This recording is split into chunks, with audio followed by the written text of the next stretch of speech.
Racikan Berita 1. Selamat datang di acara Silaturahmi Persaudaraan Tapol Napol 2014-2024 dan Jaki Kemanusiaan Inisiatif. Tepuk tangan untuk acara kita hari ini. Untuk acara pertama ya. Untuk acara pertama menyanyikan cuplikan atau jingle film dari Pertemuan Tapol Napol.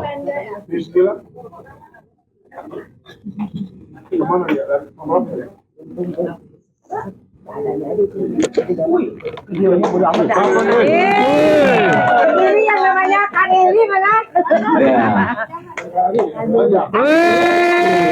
Sebelah gue nih. Aduh. Nggak ada musiknya ya? Musiknya nggak ada. Bisa kasih yang jelas. Nah itu deh. Ada. Ayo boleh sini. Ini yang namanya Nelly Siringo-ringo. Dan ini ada kawan-kawan, tidak semuanya bisa saya sebutkan, saya juga lupa. Nah ini juga siapa ya ini ya? Pak Amri. Dan ini abang kita, Bang Jumhur. Dan ini kawan-kawan kita, ini kelompoknya. Saya. Oh iya tuh ya. Ada juga Iwan Iriawan, ini di sini bersama Tajud, dan saya sendiri Ina Yuniarti. Nah ya, ada di sini Ruslan Buton, Anton Permana, ada Hilda, Asma Julfi, Asma Dewi tadi sudah bang, ya.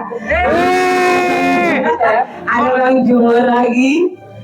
Ada kita yaitu Bang Syahganda. Ada di sini rombongannya Jalih Bitung. Ada juga si Ali ini, nggak tahu siapa lagi sebelahnya. Ada Profesor Insania, ya. Ada juga Mulyono. Ada juga Damar di sini tuh ya. Ada Akbar. Ada siapa Surya.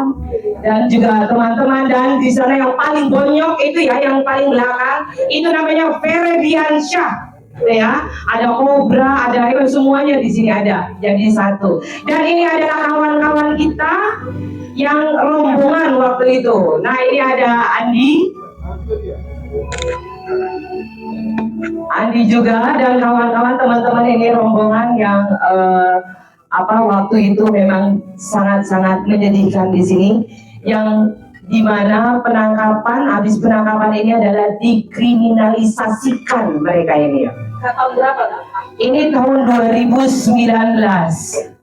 Jadi sebagian sebetulnya yang dikriminalisasikan sampai bonyok-bonyok, ada yang kakinya patah, ada yang ditembak, ada segala macam itu, ada yang hadir sebagian di sini. Ada juga sebagian memang ini, kasihan banget ini. Ini adik kita, Dede, ya. Ada Tajudin, ada Iwan, Andi. Dan ini rombongan juga. Ini rombongan bom molotov ini. Ada si Kobra atau Abdul Ghani Ngabalin.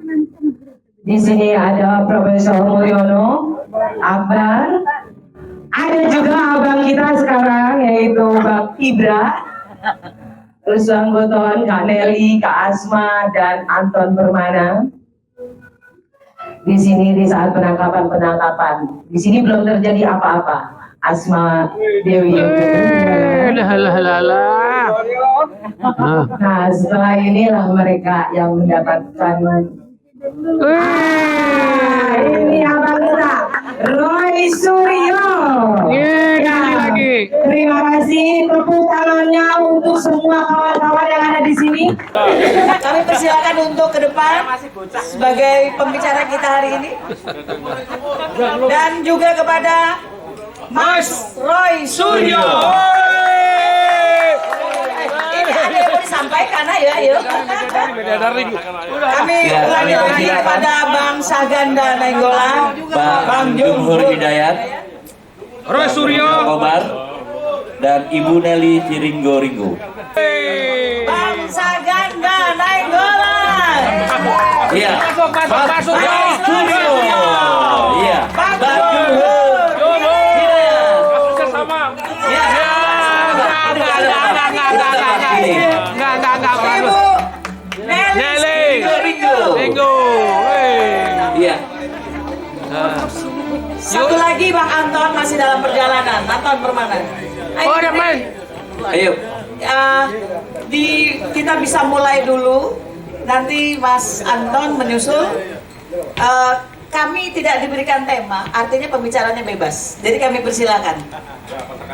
Silakan. Senior dulu lah. Iya. Assalamualaikum warahmatullahi wabarakatuh. Tes, bagus nggak? Bagus.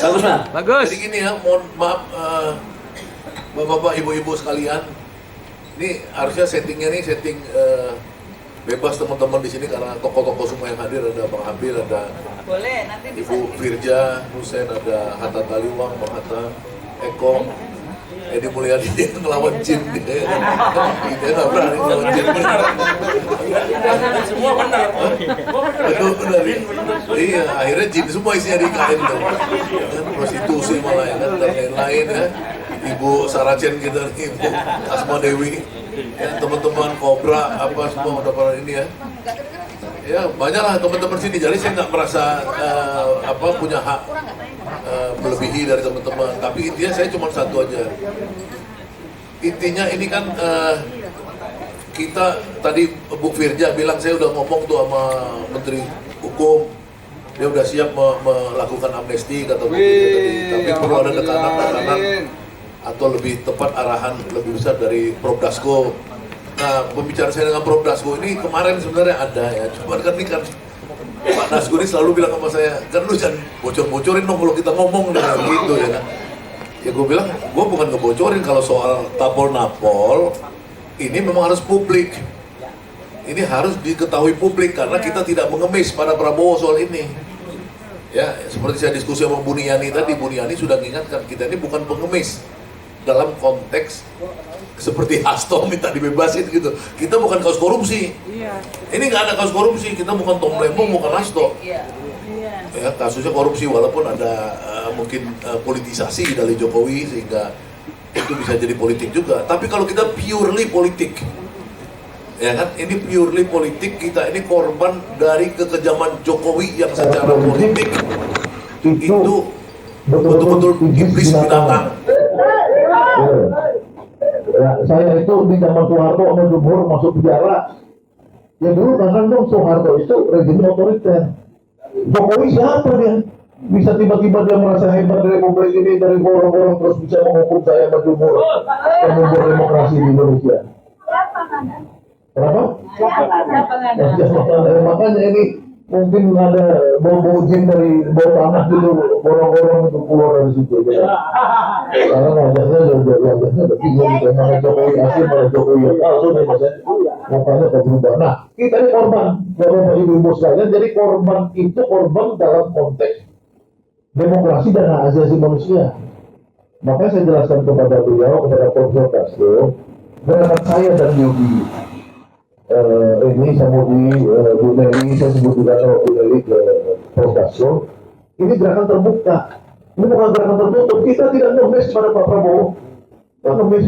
Ini kewajiban kepala negara, ya, apalagi Pak Prabowo mengatakan bahwa dia itu mencontoh Nelson Mandela. Dan Nelson Mandela itu ketika dia berkuasa, dia langsung membuat namanya Komite Rekonsiliasi dan Kebenaran.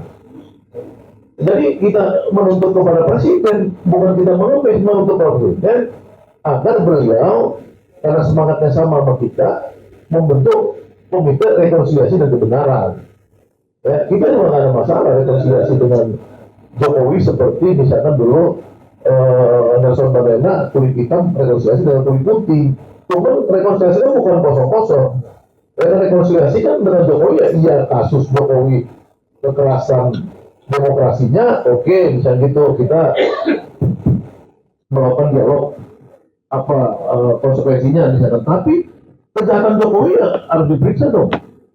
Sama aja seperti kulit putih di Afrika Selatan kan dia dikoreksi oleh pemerintahan Nelson Mandela. Dan ada yang dikoreksi, misalkan betul nggak Jokowi sekarang kalau kata Victor Suryadi punya uang 1.000 triliun di banker di buat anak, kan kita mau periksa juga dong. Kita kan semua pernah di penjara nih. Teman-teman kita yang kriminal kan banyak juga waktu di penjara. Coba kita suruh mereka tuh ngincar itu bankernya Jokowi. Kadang-kadang teman-teman Yudi di Baris Krim mana ya, coba itu kirim dulu atau meletakkan rumah Jokowi di Colomado atau di Solo, jangan ada 1.000 triliun kan. Ya kita bilang kita bagi-bagi dong, kita ini kan kuampis semua bajak laut ya nggak, jadi kita bagi dong kan gitu ya, misalkan ilustrasinya. Jadi ada yang dalam teori Nelson Mandela itu rekonsiliasi dan kebenaran itu ada yang bisa dinegosiasikan, ada yang tidak bisa dinegosiasikan. Misalkan hak-hak kulit putih dulu, misalkan di Afrika Selatan itu ada WC toilet itu cuma boleh orang kulit putih, kulit hitam nggak boleh, misalkan itu ya post gitu ya kan. Orang dulu misalkan di Indonesia ini boleh pakai ijazah palsu jadi presiden wapres, sekarang nggak boleh lagi dong. Harus ada komitmen itu ya kan. Kalau besok kita periksa ijazahnya Gibran misalkan palsu kan ya kan turun dong. Jangan kemudian orang tuh bilang satu paket enggak, yang presiden itu boleh sendiri, kayak Habibie presiden sendiri, nggak perlu ada wakil ya kan. Kalau mau ada wakil kita dukung Dasko jadi wakilnya enggak. Iya, kira-kira kan ini yang ada itu yang kemarin podcast ya sama si ini sama si apa? Sama RH ya. Dia bukan karena di Mulyadi kemarin podcast sama Repri Harun soal itu soal dia, makanya aku suka nonton dong punya Edi podcastnya, jangan sombong nonton dianggap kecil, punya Edi nggak pernah nonton makanya. Nah itu candanya gitu, artinya kita bukan menolak rekonsiliasi, tapi ada negosiasinya. Nah, jadi teman-teman sekalian, saya menyetir tadi yang kata Buniani ini sebenarnya orang yang pertama ditangkap ya. Baru Bu Firja, baru kelompok kita nih yang sama Ibunda Rahmawati, Putri. Saya ini kan sebenarnya ditangkap juga harusnya, cuma diselamatin sama Mas Eko. Mas Eko bilang, ntar nih gue lagi ditangkap dibawa ke Brimob. HP gue nggak diambil nih, gue kasih tau lu kabur aja sama Mas Eko. Itu gue makanya waktu Bu Rahmawati Kiplan sama Mas Eko ditangkap, saya berhasil kabur. Gitu ceritanya. Kalau nggak saya nomor sama tuh sama Mas Eko. Jadi bisa masuk pertama. Pertama harusnya saya orang pertama Mata Taliwan masih tangkap nyelamatin saya karena mana bobor atau jawab kata Taliwan. Selamat juga ya. Nah teman-teman sekalian, ini kita di dalam data itu yang saya serahkan kepada Prof. Dasko itu data yang diberikan oleh Jaki sebagai masukan pertama, dikombinasikan dengan data yang ada di Persaudaraan Tapol-Napol, kemudian kita rapat bersama, kemudian kita mutakhirkan, jadilah data itu kemarin baru sekitar 200 yang ada nama-nama dan klasifikasi sampai 13 kasus ya. Dan itu baru mencakup 177 kalau nggak salah. Nah kemudian si Yugi hari ini mengupdate lagi 200-an. Kita ada sekitar 1.000. Ya teman-teman sekalian, itu dulu ada yang di penjara sama saya itu Doradong. Bisa katakan orang nggak tahu Doradong. Ada orang kasus yang dia itu membuka nomor data pribadinya Denny Siregar, Densi, ingat nggak? Orang Telkomsel. Itu ditangkap juga itu. Banyak sekali zaman ini. Ada orang yang mengkritik Parcok, dia kerja di mana di Kalimantan Timur, dia cuma goreng-goreng isu Parcok ditangkap, masuk juga dari kerjanya dipecat. Ya, belum lagi ada cerita si Kobra kemarin dulu tuh ada yang diseret-seret diikat tali tangannya di ya kan habis Bawaslu itu diikat diseret tangannya badannya berdarah-darah. Nah itu saya sampaikan semua ke Pak Dasko, Pak, ini situasinya teman-teman ini semua pendukung Prabowo sampai 2024, kecuali saya dukung Anies kemarin. Tapi foto dia, foto yang kita foto kemarin, ini semua pendukung Prabowo sampai akhir kan. Iya bang, gitu ya. Nah supaya nanti kita pecah belah lagi ya, kita kan kemarin masih ada isu pecah belah dan dukung Anies ada. Nah ini konteksnya kita tetap fokus pada hak-hak kita yang dijalani oleh Presiden Jokowi. Ya Dr. Anton Permana, ini Dr. Anton Permana yang saya perkenalkan dia kepada Ibu Pipi mana Ibu Pipi tadi? Bang Anton mungkin bisa langsung ke depan kali. Memang kursinya sudah disiapkan. Karena si Ibu Pipi ini selalu mau bilang ini anak-anak yang korban ini bang bisnis. Bisnis itu orang Padang harus ketemu orang Padang. Salah seorang bisnis. Ini Anton orang Padang pebisnis. Nah, jadi harapan saya nanti kita Bu Pipi dalam konteks kita buat koperasi. Ini Anton kan udah bersedia jadi payung, ya kan? Nanti dibawa ke Ferry Wirantono lah, kemana itu kan bisa. Tapi kalau saya Ibu Pipi ajak bisnis, mesti kemarin langsung stres. Saya mau Bu Pipi sama si Ibu apa kemarin kita mau pelihara ayam di Sukabumi, Hilda. Itu langsung stres luar deh, pelihara ayam itu. Jauh banget bisnis itu pelihara ayam. Iya nggak apa-apa. Ini kan teman-teman korban ini kan banyak kehilangan pekerjaan nih, Bang Dul. Jadi kita berusaha untuk buat operasinya. Demikianlah mungkin yang dari saya berharap bahwa atas kebaikan Presiden nantinya dan tentu penghubung saya ini terserah yang lain nggak setuju, saya selama ini menyerahkan data-data ini kepada Pak Dasko ya, dan beberapa teman-teman yang rapat kemarin sepakat kita menyerahkannya kepada Pak Dasko, termasuk Bu Nelly dan Pak Yudi juga, selain ke Menteri Hukum dan HAM juga ke Pak Dasko. Kan kita nggak mungkin ngasih ke temannya Pak Abil temannya Pak Sabri Samsudin, kan itu kalau ngasih sana kan bukan bagian hukum, itu bagian Agrinas nanti ya nggak, dapatnya kita lahan lagi ya. Jadi bagian hukum itu mau amnesti dulu nih, amnesti sama abolisi rehabilitasi. Demikian dari saya, wabillahi taufiq wal hidayah. Assalamualaikum warahmatullahi wabarakatuh. Waalaikumsalam warahmatullahi wabarakatuh. Sebelum ke Bang Roy Suryo, kami minta maju ke depan Bapak Eko Suryo untuk menempati kursi. Sama tadi Pak Jumhur kok ke belakang Pak Jumhur, abang kok jadi ke belakang bang? Hatta Taliwang tuh. Bang Hatta Taliwang. Bang Hatta Taliwang. Silakan Pak. Bang, jadi ini kita bebas-bebas aja ya, bener ya Bang Saganda? Mana Bang Hatta? Oh, jadi Bang Saganda turun, Bang Habil naik? Biar bisa ngomong semua. Gitu dong, apa? Yang penting sudah semua merasa dan benar tuh. Alisa. Baik, kami persilakan pada Bang Mas Roy Suryo. Ya, izin sebentar senior nggak apa-apa karena habis ini sama si Didin cuma mau zoom sebentar, nanti takutnya waktunya masuk. Jadi terima kasih atas inisiasinya, ya Pak Syahganda dan Pak Judi yang tadi sudah menyampaikan poin-poinnya. Mungkin kategorinya tambah satu lagi. Untuk apa, bukan hanya tapol, napol, tapi catapol lagi. Calon lagi kita itu ya, betul, karena minggu depan sudah dipanggil lagi. Jadi kemungkinan masuk lagi, ya kan gitu. Janganlah Pak, kan udah ada Jaki sekarang. Amin ya. Tapi kita sepakat bahwa tadi saya setuju Pak Syahganda, kita fokus dulu pada apa yang mau kita perjuangkan, karena memang boleh saja presiden itu sendiri, nggak usah sama wapresnya. Karena kalau itu saya jamin, Bapak Ibu semuanya, yang namanya Fufu Fafa itu ya memang si dia. Ya. 99,9% yakin. Dan apa?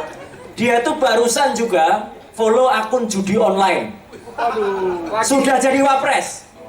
Sudah jadi wapres, follow akun judi online. Ada 3 lagi akun yang di follow. Dan kemudian dengan enaknya Sekretariat Wapres itu cuma bilang, sudah kita unfollow kok gitu. Kok enak banget sudah di unfollow itu, ibaratnya pencuri itu udah nyuri, udah kita kembalikan ya.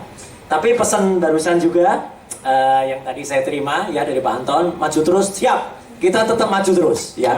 Bahkan kami insya Allah beberapa hari lagi dalam kado 80 tahun kemerdekaan, kami akan menerbitkan buku. Di kami itu 3 orang, RRT, Roy Rismontiva, itu akan menerbitkan buku namanya Jokowi's White Paper, 580 halaman, isinya penelitian yang kami lakukan, detail banget. Jadi dan itu bisa dibaca dengan enak, dan itu nanti akan kita akan kita launching, grand launchingnya sekitar tanggal 27 Agustus. Maunya 17 Agustus, tapi karena terlalu dekat dan nanti ketutup acara 17-an, 18 kita ke Jogja. Jadi daripada nanti kemapet, 27. Buku itu akan berisi segala kebohongan, segala kepalsuan soal mulai dari skripsi, KKN sampai dengan ijazah Jokowi, ya clear banget itu. Jadi saya kira itu yang ingin saya sampaikan. kita semua sepakat di sini, Pak Ganda, kita semua adalah korbannya Mulyono nih. Nah, ini korban. Nah, jadi makanya tadi saya belum pakai kaos putih dulu, nanti ketutupan ya. Jadi ini bukan korbannya Profesor Mulyono, bukan ya gitu.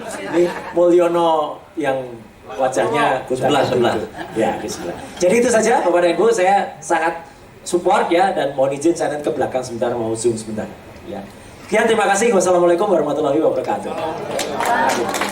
Tumben nggak bawa wayang ya Mas? Terima kasih Mas Roy Suryo.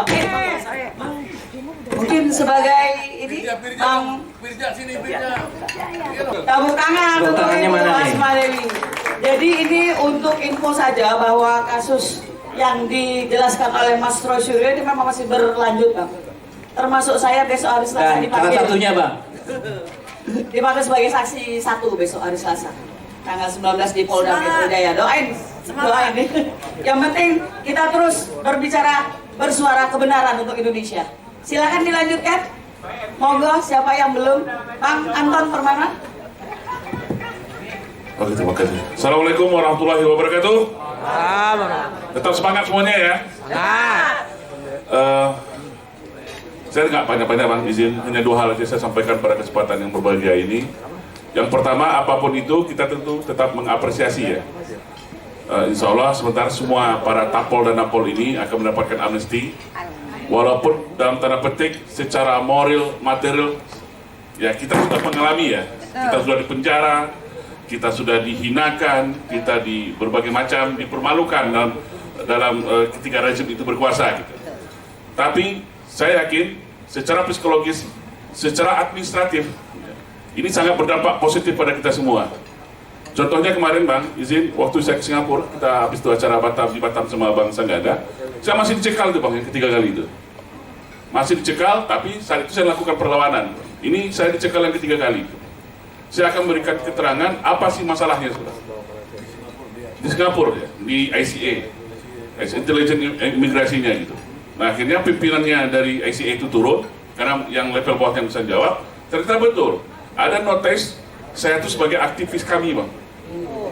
Aktivis kami yang dipenjarakan, dan saya itu di brand seolah orang yang sangat berbahaya. Kurang ajar nggak gitu? Ini kurang ajar nih. Karena apa? Pertama, taruhlah kita berbicara organisasi namanya kami kan. Kami kan tidak pernah menjadi organisasi terlarang. Ternyata artinya di sini adalah telah terjadi penyalahgunaan wewenang oleh aparat tertentu ya, untuk memframing saya ini seorang penjahat gitu ya. Nah, perdebatan itu sampai 3 jam Bang. Sampai 3 jam kita berdebat sampai jelaskan. Sekarang kita googling sebelah. Itu zamannya Jokowi, sekarang zamannya Prabowo berbeda sebelah. Jokowi itu siapapun yang nggak setuju bilang, itu lebih komunis daripada komunis bilang, dipenjarakan bilang, dikriminalisasi bilang. Nah itu era itu sudah selesai bilang. Sekarang eranya Prabowo. Kenapa saya masih dicekal? Nah ternyata dalam sistem mereka itu harus aparat terkait lagi mengkonfirmasi kata dia. Nah oke, berarti saya harus hubungi Depu atau siapa ini sebelah? Oh enggak, begini aja Pak Cik kata dia kan, kita diskusi kata dia. Diskusi permasalahannya apa? Ya saya ceritakan Bang, tentang undang-undang Ciptaker, Omnibus Law dan ini kita mau ada amnesti. Betul kan di googling, kau googling aja tuh ada amnesti. Saya pun nggak tahu jumlahnya, malah dia yang nyebutkan Bang, ada 1178 ya. Iya. Yang akan mendapatkan amnesti. Baru mereka oke, kalau gini kita selesaikan di sini saja gitu. Ya. Ya saya harap Singapura jangan ikut campur urusan politik dalam negeri Indonesia sebelah. Ngapain dia bilang kan? Nah, ini contoh dampak secara administratif dan psikologis. Ya, kita sebagai tapol dan napol bagi orang yang nggak paham itu seolah jahat sekali gitu. Jahat sekali. Nah, saya sebagai pebisnis juga Bang itu pengaruh gitu. Ya, kita ketemu. Iya gitu. Nah, oh atau pernah kok rasa ingat ya namanya gitu. Kita ketemu, oh langsung keluar di googling tuh. Ramai gitu kan gitu. Nah, saya harap dengan amnesti ini saya insya Allah dikabulkan ya. Ini sangat berdampak positif untuk kita semua. Terus yang kedua, saya menindaklanjuti apa yang disampaikan Bang Roy Suryo tadi, betul. Kita harapkan juga adalah dengan pemberian amnesti ini ada sebuah jaminan. Jaminan tidak akan ada lagi upaya kriminalisasi oleh pemerintah atau penguasa terhadap suara-suara para aktivis. Gitu. Tidak ada pemukaman lagi gitu kan. Karena istilahnya gini, ketika sebuah kebenaran itu dibungkam, berarti ada kejahatan dan kebusukan yang sedang disembunyikan. Betul tidak? Betul. Nah, fakta empiris yang kita harapkan itu adalah tidak ada lagi upaya kriminalisasi terhadap Rosuryo, Risman Sianipar, Dr. Tifa, Abraham Samad, dan teman-teman lainnya. Setuju? Setuju. Nah, kita harapkan itu salah satu, ya saya yakin Pak Prabowo tetap adalah seorang pemegang kekuasaan tertinggi, ya. Tidak bisa disetir. Makanya semoga podcast kita hari ini dilihat oleh Pak Kapolri ini, Bang. Presiden sekarang itu adalah Prabowo. Ya, seperti Pak Gatot bilang kemarin di Pak dia, salah satu statementnya, jangan coba-coba lagi gaya-gaya lama di periode Pak Prabowo ini. Tidak ada lagi pembukaan-pengumuman upaya kriminalisasi terhadap kebebasan berpendapat. Setuju kita semuanya ya? Setuju. Oke, setuju. Terima kasih. Assalamualaikum warahmatullahi wabarakatuh. Waalaikumsalam. Silakan langsung menyambung. Bu Asma.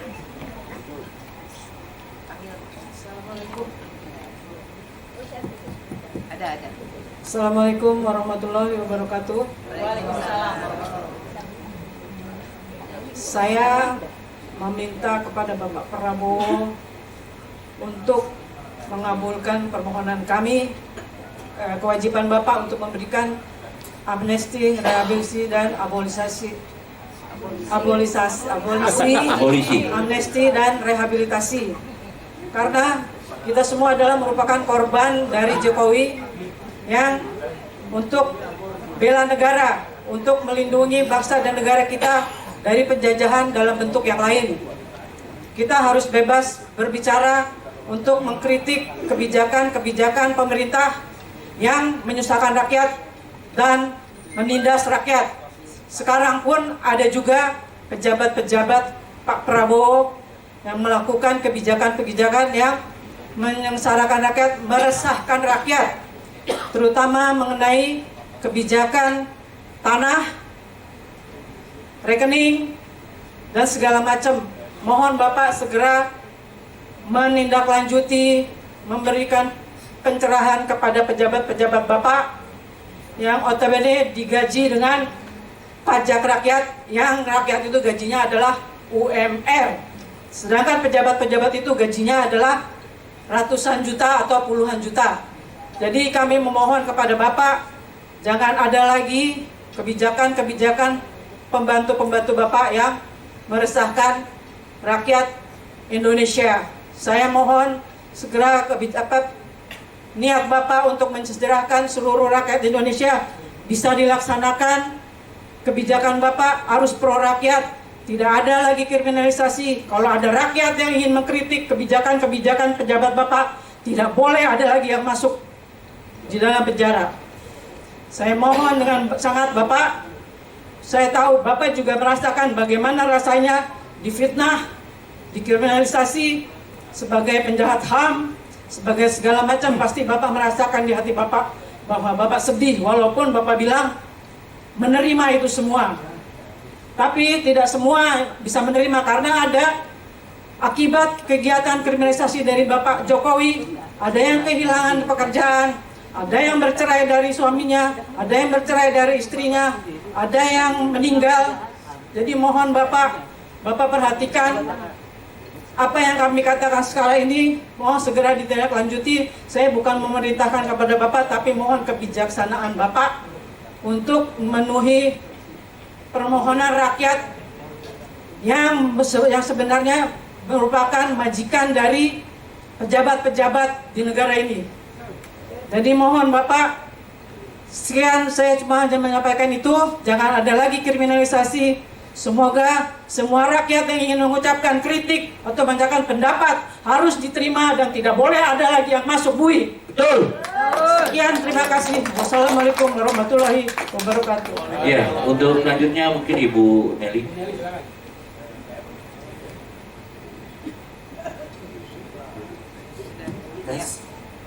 Tes 1 2. Merdeka! Merdeka! Salam.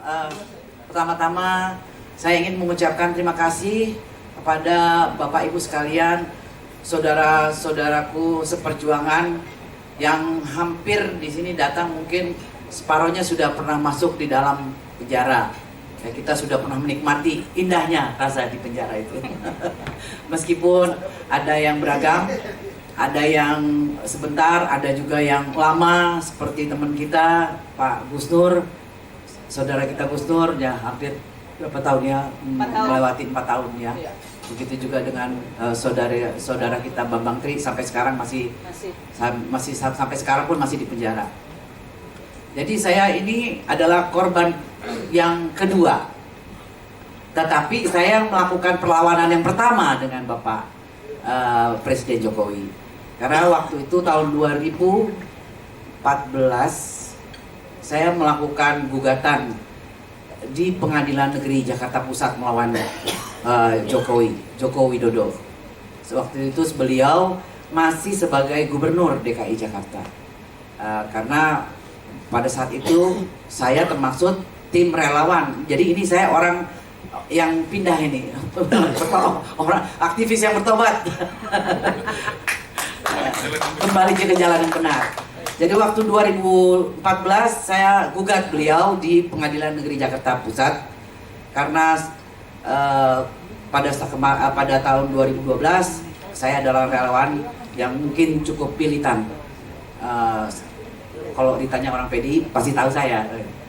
Dan sampai beliau menang, ada beliau yang menjanjikan kepada saya yaitu untuk pemberdayaan masyarakat. Yang saya minta itu bukan jabatan, yang saya minta itu bukan kue-kue kekuasaan, tetapi yang saya minta itu adalah untuk kemanusiaan, saudara-saudara kita. Untuk saudara-saudara kita yang pada saat itu tidak mempunyai pekerjaan. Baiklah, bagaimana caranya supaya dibangun satu usaha untuk masyarakat seperti Badan Usaha Milik Rakyat Jakarta dengan diberdayakan dan juga diberikan pelatihan-pelatihan untuk menjadi tenaga yang terampil sehingga mereka bisa diberikan pekerjaan yang sesuai dengan keterampilannya. Tapi rupanya itu janji itu hanya janji apa namanya ya, JJS, apa itu JJS itu, janji surga. Dari di situ saya mulai rasa kecewa. Saya kecewa sekali dan saya mempunyai kontrak politik untuk itu. Sehingga pada tahun 2014 saya menggugat Bapak Jokowi ke Pengadilan Negeri Jakarta Pusat. Menjelang beliau dan satu lagi karena saya merasa beliau belum pantas untuk mengajukan diri sebagai presiden karena belum selesai masa jabatan beliau sebagai gubernur. Nah, di situ saya gugat, tapi ya karena mungkin sudah ada permainan di belakang semua itu, saya di NO kan, saya nggak tahu apakah bisa sepertinya di NO kan sih masih bisa dilawan lagi sih sebenarnya ya. Tapi itu sudahlah, itu masa lalu. Beliau juga sudah tidak menjadi apa-apa sekarang, sudah menjadi rakyat biasa. Ya ini eksesnya. Jadi saya dengan berbagai macam aneksasi ya, pokoknya bagaimana ini perempuan Nelly Sringoringo ini harus masuk penjara gitu. Saya memang agak keras untuk mengkritik beliau, mungkin terlalu keras, tapi menurut saya itu hak saya karena saya mempunyai apa ya, dasar hukum konstitusi kita yang memang memberikan ruang untuk berbicara, dan itu adalah ruangnya apa, konstitusi. Siapa ya dari kita yang berani melawan konstitusi? Kan nggak ada. Jadi itu hak saya sebenarnya untuk bersuara. Dan menurut saya namanya kritik itu nggak ada yang manis. Kalau yang manis itu rayuan, bukan kritik. Rayuan itu dengan lemah lembut, tapi kalau kritik itu sebenarnya bukan untuk sesuatu yang jahat, tetapi untuk untuk menyadarkan atau membenarkan sesuatu yang salah untuk kembali ke jalan yang benar. Setelah itu saya mewakili saya pada saat itu dengan Bu Asma satu penjara. Jadi kami berdua kebetulan penjara kami ini sangat bersebelahan. Bu Asma di depan, Bu Asma di sebelah kanan, saya di sebelah kiri. Jadi kami saling bersapa. Kebetulan kami di Cipinang, tapi kami ditahan di sorry, di Pondok Bambu, cuma kami ditahan pertama kali ditangkap di Bareskrim. Jadi begitu juga apa namanya, kalau Bareskrim itu kelas-kelas berat katanya. Begitu juga dengan saya dengan Bu Asma ditangkap di Bareskrim. Setelah itu, setelah kita menjalani sudah P21, kita dipindahkan ke Pondok Bambu. Jadi beliau bersebelahan dengan saya penjaranya. Jadi setiap sore kita selalu bersapa, kamu di penjara ya? Jadi setiap hari, selamat pagi saudaraku yang di penjara. Jadi selalu, sampai kita di dalam penjara itu dibilang duo maya, karena kemana-mana berdua. Dan alhamdulillah sampai sekarang pun kami masih bersahabat. Ya, dari yang tidak mengenal satu dengan yang lain, dia sebagai, kita juga menjadi sahabat, sebagai keluarga Tapol-Napol. Jadi itu yang menjadi background saya dengan Bu Asma. Dan saya minta, saya sungguh sangat berapresiasi sekali. Semua kita hadir di sini, semua juga kita merasakan bagaimana ketika suara kita itu dibelenggu gitu. Padahal cuma satu-satunya sekarang yang menurut pikiran saya cuma satu-satunya hak yang kita miliki sekarang, karena nggak ada jaminan sama sekali. Jaminan kehidupan kita yang untuk kesejahteraan, jaminan itu semua menurut saya bullshit semua. Jadi jaminan yang buat kita tinggal satu yang kita bisa pegang itu adalah jaminan untuk kebebasan berbicara. Itu juga sudah mau dikebiri. Jadi saya minta untuk pasal 28 itu kembali ditegakkan.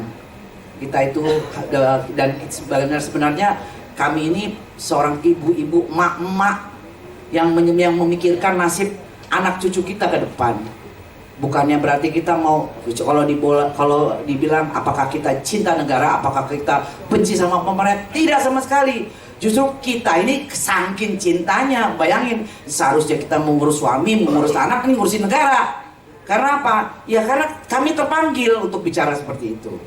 Jadi ketika saya mulai koreksi, mengkritik, itu bukan ada kebencian dengan personnya Pak Jokowi, tidak, tapi kebijakan yang diambil oleh Pak Jokowi itu menyengsarakan rakyat. Itu yang kami suarakan di dalam semua postingan-postingan kami. Lucunya untuk saya sendiri, saya illegal akses, tuduhannya illegal akses terhadap saya punya Facebook sendiri. Jadi negara, bagaimana betapa hebatnya negara mengambil hak pribadi seseorang, itu kan private saya itu sebenarnya Facebook. Tapi sudah dirampas, dijadikan itu milik negara tanpa melalui proses.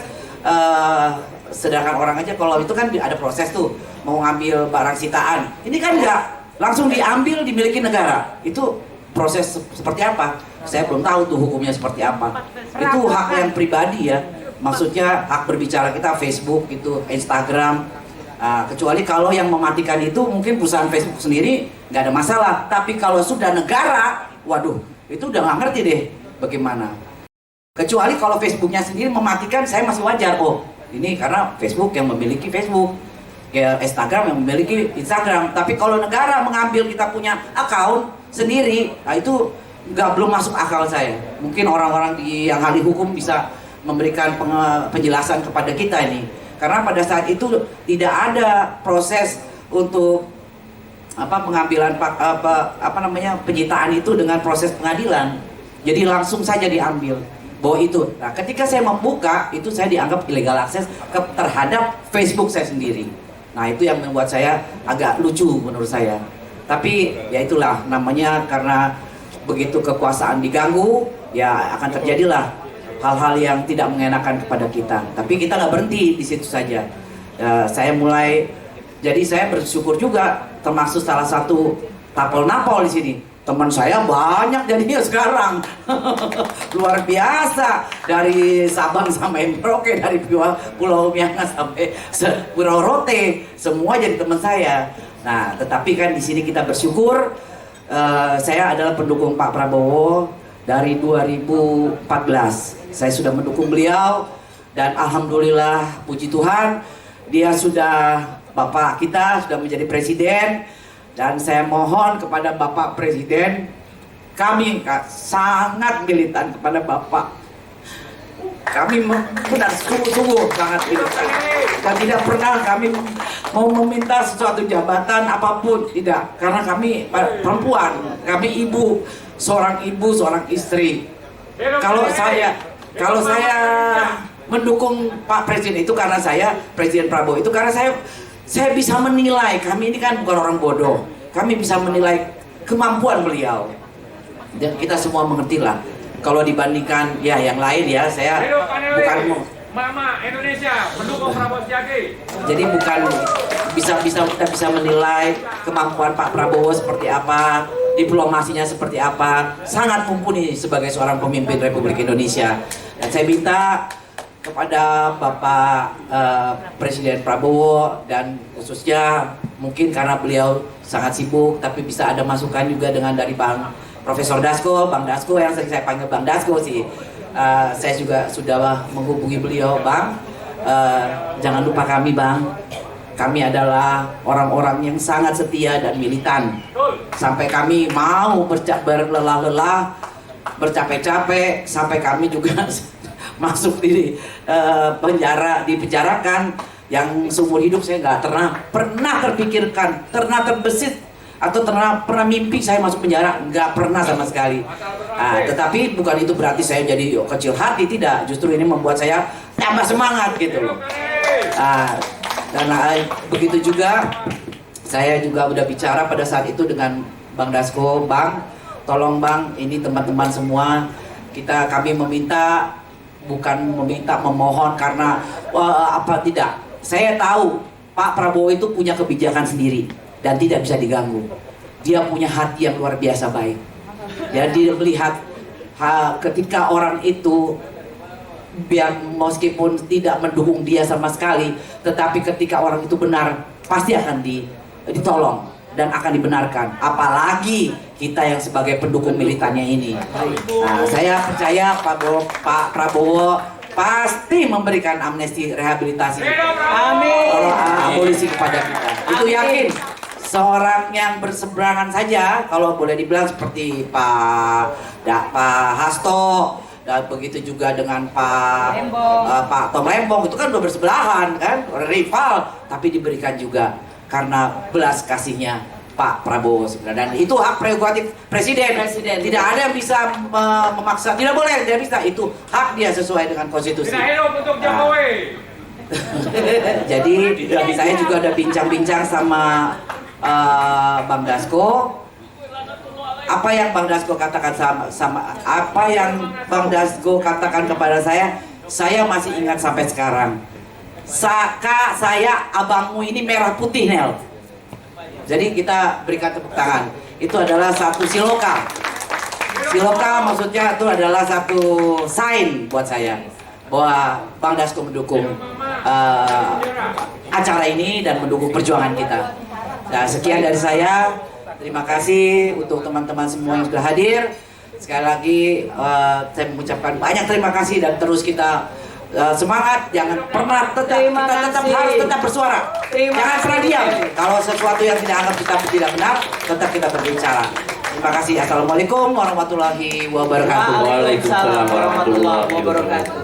Segera menyusul. Sedikit Bang, jadi izin saya menambahkan, arti kata kuncinya Pak Hasto dan Tom Lembong aja yang berseberangan secara politik diberikan abolisi amnesti. Iya. Ini saya lihat ini hampir 100% kan pendukung Prabowo 2019, betul nggak? Dan semoga ini dikira ya, bahwa kita di amnesti dan abolisi kita memang diberikan oleh Pak Prabowo. Amin. Ya. Langsung kami persilakan kepada Pak Eko Suryo. Tepuk tangan dong untuk Pak Eko Suryo. Baik, terima kasih MC-nya. Assalamualaikum warahmatullahi wabarakatuh. Selamat sore. Karena mau merdeka bulan depan, minggu depan ya, hari Minggu. Tolong sambut dulu salam kemerdekaan kita. Merdeka! Ulang lagi tangan kiri ya, bukan kanan. Merdeka! Kenapa kiri? Ini simbol perjuangan rakyat. Kemerdekaan. Kalau ini liberalisme. Ya, sebagai orang perjuangan harus bisa bedakan mana lawan mana kawan. Merdeka! Berarti kawan. Sekali lagi. Merdeka. Merdeka. Oh, harus begitu. Sekali lagi. Sebagai merdeka. Merdeka. Kayaknya kurang Jadi ya merdeka. sebagai aktivis harus paham nih, kiri itu simbol kemerdekaan, perlawanan rakyat. Kanan itu adalah liberalisme, borjuasi, ya. Jadi harus dengan kiri, bukan komunis ya, jangan salah loh. Ya, jadi kiri. Teman-teman sekalian saya hormati, saya ingin testimoni aja, abang-abang, Bang Ganda, Mbak Nelly, Mbak Asma, Mbak Hatta. Jadi begini, Bung Karno pernah mengatakan teman-teman sekalian, for fighting people, there is no journey's end. Untuk orang yang sedang berjuang, tidak ada kata akhir. Ya, jadi bagi kita sekarang yang berjuang untuk memperbaiki kondisi bangsa ini, termasuk memperoleh amnesti, abolisi dan repatriasi, jangan pernah ada kata akhir. Setuju nggak? Setuju? Maju terus, pantang mundur. Itu yang pertama. Yang kedua, ini ilmunya. Semua yang di sini aktivis semua. Saya tuh waktu masih mahasiswa, mentor saya itu orang-orang Banteng lama nih. Kalau kamu jadi aktivis, cuma dua resikonya. Kaki kirimu itu masuk penjara, kananmu itu kuburan. Betul nggak? Dan kita sudah mengalami itu, betul kan? Nah, ini konsekuensi. Yang ketiga, teman-teman sekalian, mungkin kalau soal bicara rezim yang lalu, saya dengan almarhum Ibu Rahmawati itu adalah orang yang paling konsisten menolak Jokowi.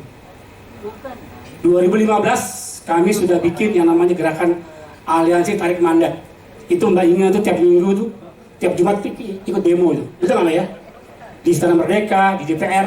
Jadi kami kerahkan teman-teman dari IMM Muhammadiyah, kemudian GPI, Al-Basriyah. Justru bukan dari UBK. Saya bukan aktif UBK ya. Teman-teman itu yang kita bergerak anti Jokowi, tiap minggu demonya di istana, ya, turunkan Jokowi. Jadi kenapa kami di TO? Karena itu. Jadi 2015 sampai 2016, saya ingat ya, ini testimoninya jadi tiap minggu ikut demo nih Mbak Deli. Bukan tiap minggu lagi, kalau ada tiap hari. Ini tiap minggu, tapi ini bukti bahwa kami adalah orang yang paling anti Jokowi. Kenapa demikian? Jujur saja, waktu itu saya dengan Mbak Rahma itu di Partai Nasdem ya. Nasdem adalah partai pertama yang mendukung Jokowi. Kami tolak. Kenapa? Karena kami nggak ngerti siapa makhluk ini. Ya, asal muasal dari mana, nggak pernah tahu dia aktivis mana, tahu-tahu jadi calon. Kayak mundur, Bang Anda. Calon kan siapa? Ya pertama kan Nasdem dulu. Belakangan. Baru setelah itu Megawati. Setelah itu. Ya. Jadi kita keluar. Nah, jadi kami memang tidak setuju. Sehingga kami bikin gerakan anti kekuasaan beliau. Nah kemudian berikutnya adalah kita ini kemarin bahkan sampai sekarang itu kondisi itu ada sistemnya itu residu dari sistem yang keliru, residu sampah peradaban dari sistem yang keliru.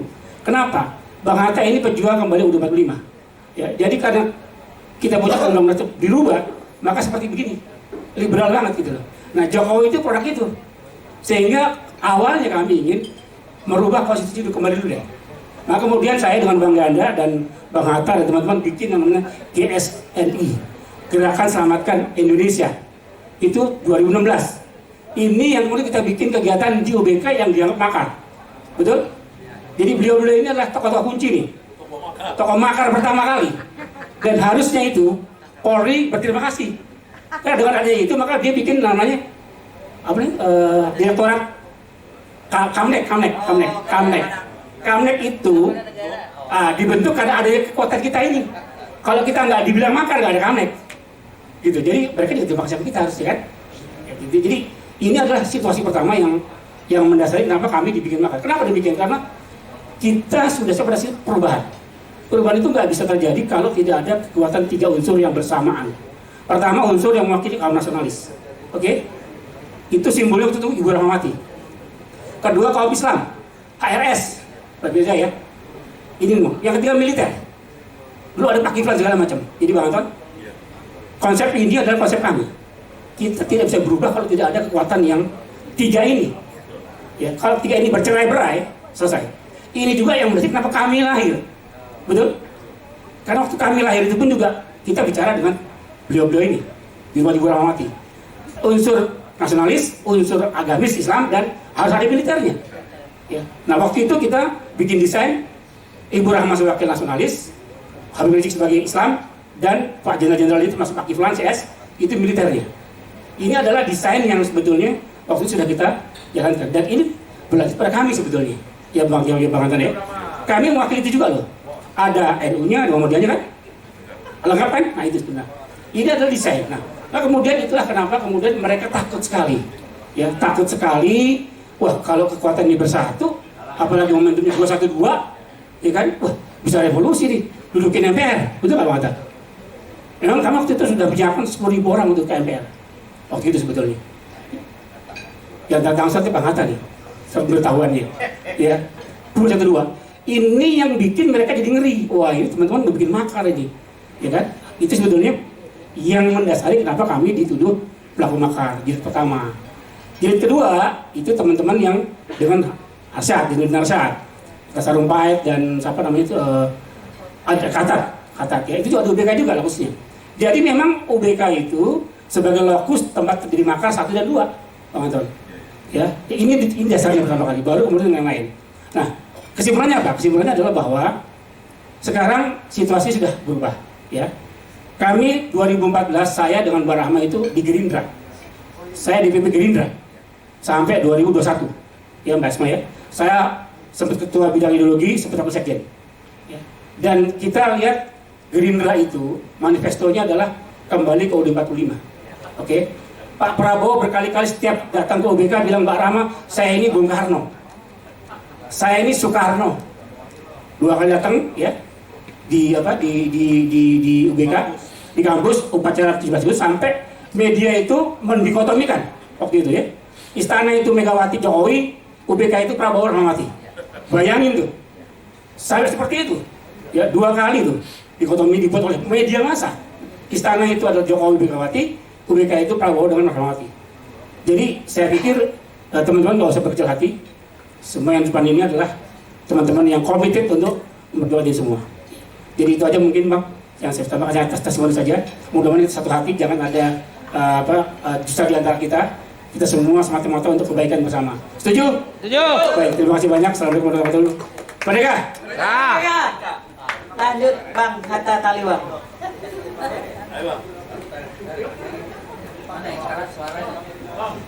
Woi, aduh. Main tiup-tiupan dulu. Merdeka. Merdeka. Saya merasa bersyukur karena sebagian cerita sudah diceritakan oleh Mas Eko, jadi nggak perlu panjang sebenarnya. Tetapi sebenarnya urusan amnesti, abolisi dan sebagainya, khusus untuk saya ini nggak pernah kepikir gitu. Karena saya lihat Ibu Rahmat, anak pendiri negara, meninggal dalam status tersangka, ya kan? Lalu Jenderal Aditya Warman juga meninggal dalam status tersangka. Apalagi saya gitu loh. Jadi saya nggak pernah pikir lagi ya, saya sudah siap mati sebagai tersangka gitu loh. Tetapi karena saya lihat ada perkembangan baru, diajak kita kumpul-kumpul oleh Pak Saganda CS, termasuk Pak Munarman, kemana ini? Nggak ada ya. Kita kumpul-kumpul, lalu membicarakan soal ini.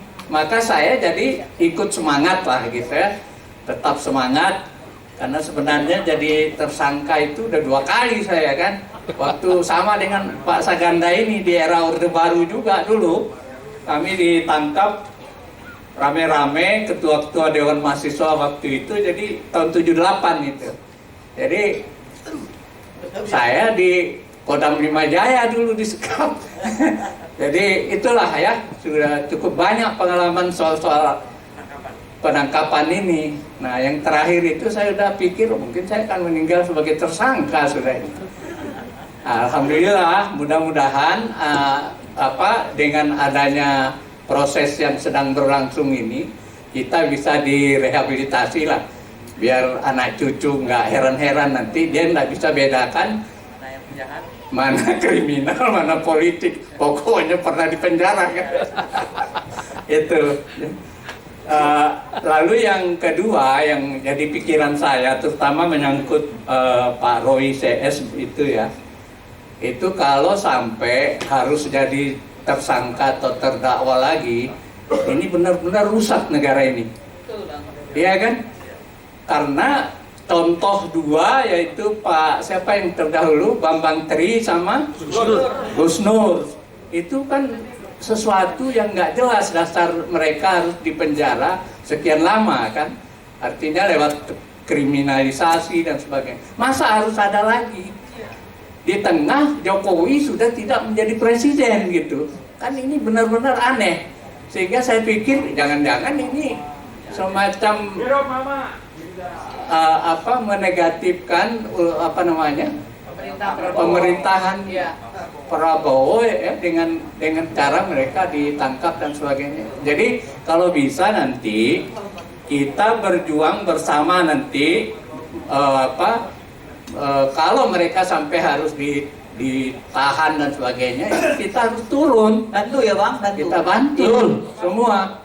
Berada di garda terdepan. Iya, kita harus jadi garda terdepan lah untuk membantu Jangan ada lagi kriminalisasi ini. Itu yang penting. Yang ketiga yang saya pikir, dengan timing waktu yang tinggal beberapa hari kemerdekaan itu, biasanya pengumumannya tanggal berapa kalau mau ada? Tanggal 17. Apa mungkin ini? Karena Pak Habil, mana Habil?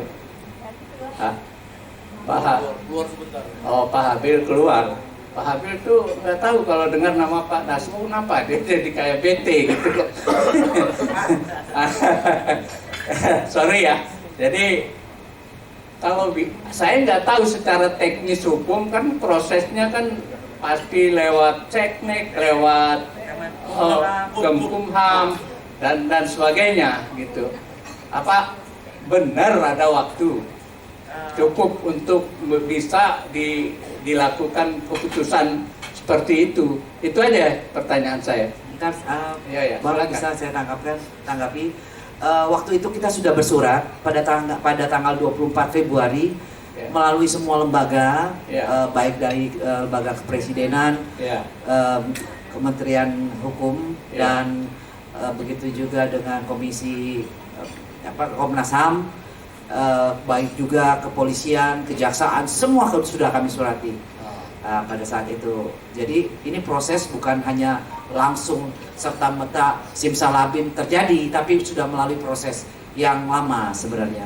Kami sudah bersurat secara resmi dan juga sudah ada pembicaraan meskipun tidak secara masif, tapi terus pembicaraan itu, komunikasi itu tidak pernah putus.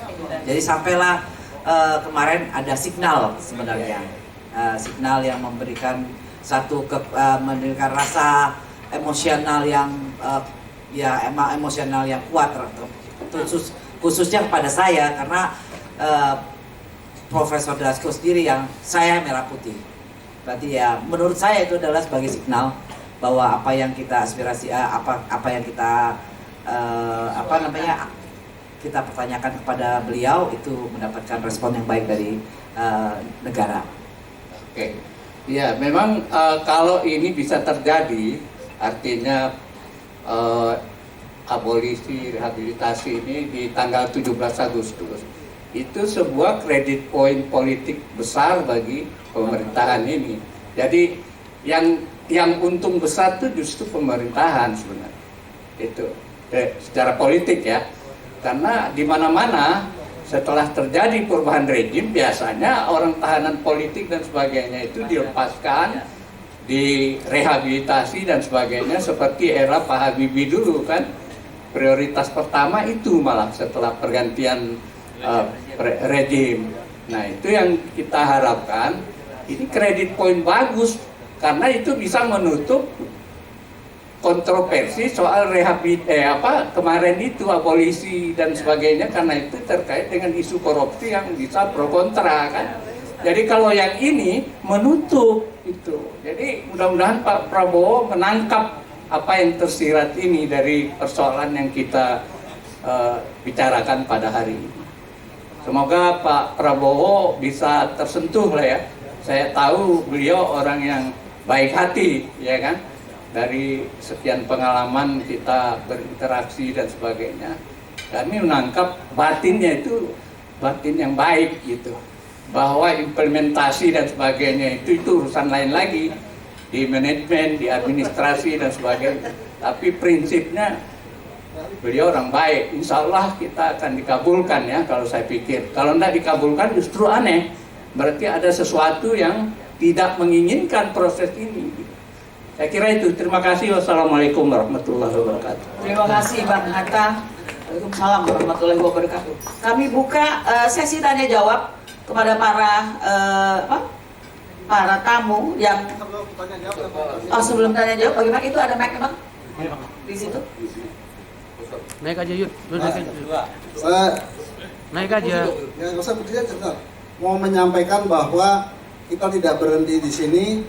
Nanti tanggal 19 Agustus 2025 ya, kita mau aksi di jalan mengibarkan bendera spanduk raksasa 1 km.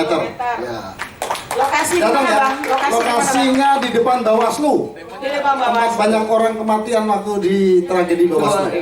Jam berapa Bang? Temanya perkuat Presiden Prabowo terbitkan amnesti, rehabilitasi dan abolisi. Jam sekitar jam berapa? Jam 4. Oke, siap. Jam 4 sore Yud. Jam 4 sore nggak sorean lo. Sorean. Jam 3 lah. Ya jam 3. Jam 2 kumpul. Oke. Teman-teman silakan datang, kita kibarkan bareng-bareng. Jam 3. Asumsinya kan berarti tanggal 17 tidak ada itu amnesti rakyat. Bukan. Sampai jalan aja. Ada atau tidak ada tetap jalan. Karena judulnya perkuat Presiden Prabowo. Iya. Kalau misalnya bahasanya kan perkuat. Perkuat, iya. Kita yakin aja.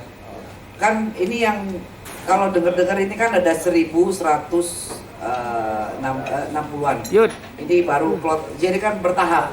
Seperti yang kita ada di media ditulis itu bertahap. Jadi itu kita memperkuat beliau lagi untuk memberikan sebanyak-banyaknya Dukungan berarti ada kriminal juga kan. Kita nggak ada kriminal, beda lagi. Kita beda lain lagi. Beda. Kita khusus yang tapol-napol. Baik. Betul ya? Baik.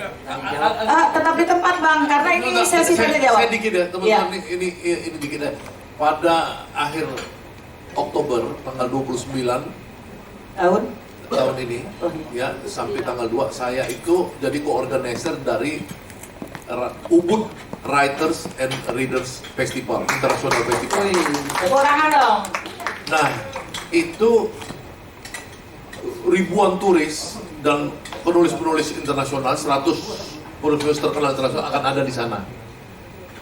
Nah, tadi apa yang diucapkan oleh Ibu Nelly ya sambil beliau nangis tadi, itu ada peristiwa kemanusiaan yang kita harus tulis. Semua ibu-ibu, bapak-bapak yang pernah di penjara, tuliskan apa yang bisa kita tulis. Kalau kita mau sama-sama, nanti saya latih, saya buat pelatihan menulis ya, supaya itu nanti bisa kita pamerkan di sana. Aish, mantap. Ya, setuju nggak? Iya. Ya, jadi saya kemarin minta Pak Fadli John, karena saya buat acara sama dia, untuk mendukung itu, dan dia mendukung sama Ketua Komisi 10, Hedi Pasepudin. Nah, saya nanti mau minta Pak Fadli John bedah buku Presiden di sana. Ya kan, Indonesia Paradoks dan solusinya, Presiden bisa datang, bisa juga pakai video call. Itu salah satu acara saya di sana nanti. Nah, tapi ini semua yang masuk penjara itu, kalau bisa buat tulisan, kayak Ibu Asma buat tulisan aja 1 halaman, 2 halaman, atau kalau mau nulis yang panjang juga silahkan, nanti kita terbitkan dalam bahasa Inggris ya. Kalau bisa dalam sebulan ini teman-teman udah serahkan ke saya, nanti saya coba terjemahkan ke dalam bahasa Inggris, nanti ditampilkan di sana. Itu aja dari saya, terima kasih. Nanti akan dibikin pengumuman lagi ya Bang untuk jadi diingatkan kembali bahwa besok tanggal 19 Agustus jam 3 sore kumpul jam 2 itu di mana tadi Bang? Bawaslu, di depan Bawaslu, memperingati 21 sampai 23 Mei ya. Baik, kami buka sesi tanya jawab kepada yang pertama ada Bang Muslim Arbi, berikutnya ada Bang Rahmat Shah. Ada lagi? Sesi pertama kami buka 3. Bu Hilda barangkali? Ada? Bang Muslim Arbi dulu ya, kami persilakan. Lagi bang, lagi bang. Bung Anton, Ibu Asma, Mas Roy, ya, makasih terliwang. Pak Dokter, dong. Jadi gini, ini Bang Ganda, saya minta ini, terutama pada sekolah, ya, itu jangan lagi gelap. Indonesia gelap ini kan ini perlengkapan, ya kan, tapol-napol, ya kan. Nah di era Prabowo ini jangan lagi terjadi. Nah oleh sebab itu kebetulan saya didaulat menjadi ketua tertua, ya kan. Yang sekarang ini 12 orang yang sudah dipanggil terlapor, termasuk ini nih, siapa namanya? Mbak Mary, ya kan. Kemudian ada media juga, jadi saya bikin klaster, ada advokat, ada aktivis, ada Abraham Samad, ada jurnalis dan sebagainya. Jadi kalau begini terus Indonesia terus seperti apa yang kita inginkan, gitu, ya kan? Jadi saya sebetulnya tidak diundang acara ini kan katanya lapor ya. Tapi karena dapat undangan di grup, ya kan, Bung Ganda jadi saya datang. Pesan saya adalah bahwa mari kita akhiri Indonesia gelap itu dengan cara apa? Jangan lagi Prabowo membiarkan Kapolri, ya kan? Itu kan Kapolri gitu loh. Kalau Kapolri memerintahkan Kapolri jangan, pasti balik itu gitu loh, ya kan? Nah kemarin itu kan Kapolri sudah ganti Bareskrim, ya kan? Ganti Wakapolri, ganti Kapolda, tapi tetap paling terus. Ini kan seakan-akan mengunturkan ini antara aktivis kritis, advokat, jurnalis dengan Prabowo, ya kan? Nah jadi saya harap pesan acara hari ini kepada semua kita, semua teman-teman, semua bangsa Indonesia, kita berharap Presiden Prabowo pada tanggal 17 besok ini nyetop. Saya menulis hari ini Egy Sujana dan teman-teman, mereka bilang katanya dia kabur, Egy juga, ya kan? Egy itu sakit memang. Maaf, saya coba buka. Dia ngadu ke saya, sakit kanker, dioperasi, mau dipindahkan ke perut. Saya bilang, jangan, di ke Malaysia, ya kan? Akhirnya sudah. Tapi kemudian penyembuhan nanti dibalik ke Malaysia lagi. Nah, di framing di media, Egy larikan diri. Nggak juga, saya jadi saksi. Kenapa? Kemarin pada saat di Polda Metro Jaya dia datang, juga Bareskrim datang dia. Nah jadi oleh sebab itu, bagaimanapun, ya kan, itu juga termasuk bersama Lius Sukarisma, ya kan, Ratna Sarumpait dan sebagainya, kita. Nah persoalan tadi Bang Hatta bilang, jangan sampai meninggal, apa namanya itu? Nah, Pak Hasto saja mau meninggal itu minta dicabut, apa itu, ya kan? Jadi saya kira kita akhiri Indonesia gelap ini dengan cara salah satu antaranya, jangan lagi mengkriminalkan para pemikir, para aktivis, dan para penegak hukum. Allahu Akbar. Assalamualaikum warahmatullahi wabarakatuh. Waalaikumsalam. Bang Deddy, ini bukan pertanyaan ya? Ya, permintaan ya? Ini penegasan. Konfirmasi. Baik. Bang lagi belum, Kapolri dicopot gitu. Udah diomongin tadi. Udah tadi. Bang Rahmat Shah tadi, sebentar Bu Hilda, Bang Rahmat Shah dulu. Ini orang Medan ini.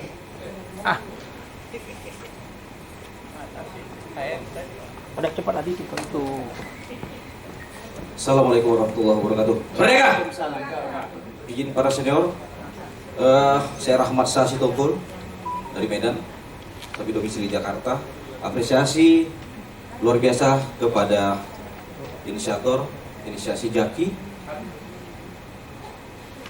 Bapak Ibu para senior sekalian, saya yakin kita sepakat semua bahwa 10 tahun kepemimpinan Jokowi adalah kepemimpinan terburuk. Setuju? Parah, menjijikkan, sadis, pembunuhan di mana-mana, tidak peduli mau itu Anda tokoh, artis, aktivis, betul Pak? Ulama, disikat habis. Mak-mak, sikat habis. Anak-anak dibunuh. Bagaimana kejadian di Bawaslu, betul? Betul. Bapak Ibu, Abang dah senior sekalian, saya 2019 Ketua Pemenangan Prabowo Sandi Bang, Kabupaten Batubara. Saya ditembak Pak, mobil saya ditembak, saya dipenjara, abang saya mati di dalam mobil. Sampai hari ini Bang, saya masih mencari keadilan Bang. apa yang dilakukan oleh senior saya Jaki ini luar biasa, memfasilitasi kita semua korban politik, korban kebiadaban Jokowi. Kalau Abang Sahganda bilang tadi PKI, ini lebih dari PKI, Bang. Betul? Sadis, Pak.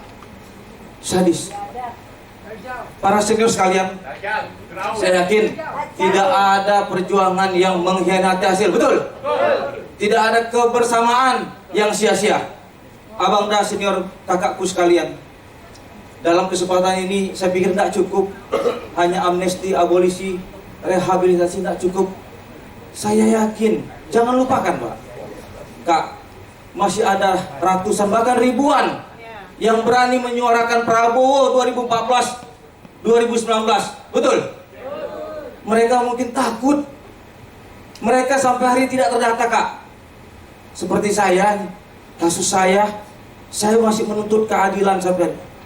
Begitu banyak bintang-bintang Pak yang saya datangi, penakut semua, gak berani Kak. Ada apa ini? Siapa Jokowi? Siapa Jokowi? Hari ini terbuktikan Allah Maha Adil, terbuka. Ternyata ijazahnya pun palsu, betul? Terima kasih diberi kesempatan. Bapak bungkatnya, Masya Allah. Saya yakin tidak ada perjuangan yang sia-sia. Terima kasih Bang, abangku, ya, Bang Yudi. Terima kasih Bang, saya diundang. Sampai hari ini pun Bang, saya masih berjuang Bang. Sampai berjuang. Dan saya yakin sekali lagi tidak ada perjuangan yang sia-sia.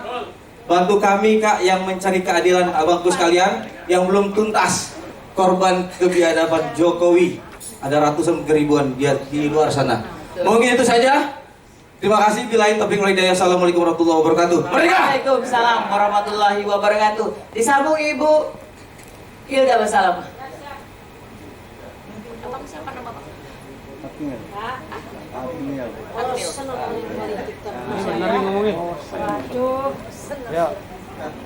Assalamualaikum warahmatullahi wabarakatuh. Merdeka apa durung merdeka ya? Belum. Jadi ngomong merdekanya gimana? Merdeka. Mereka. Ya oke. Terima kasih kepada inisiator Jaki dan rekan-rekan yang saya hormati, semuanya yang duduk di sini dan semuanya yang tidak bisa saya sebutkan satu persatu. Alhamdulillah silaturahim ini membuat bulu roma merinding sekali. Dingin soalnya. Ya, mengenang masa lalu menggagalkan pelantikan Presiden Jokowi yang sangat viral pada saat itu. Saya dituduh sebagai menghabiskan uang cendana untuk demo. Nah, bagi-bagi dong. Padahal mohon maaf, namanya Mas Tommy diminta dosanya jangan dikasih. Apalagi duitnya ala Gusti dobol.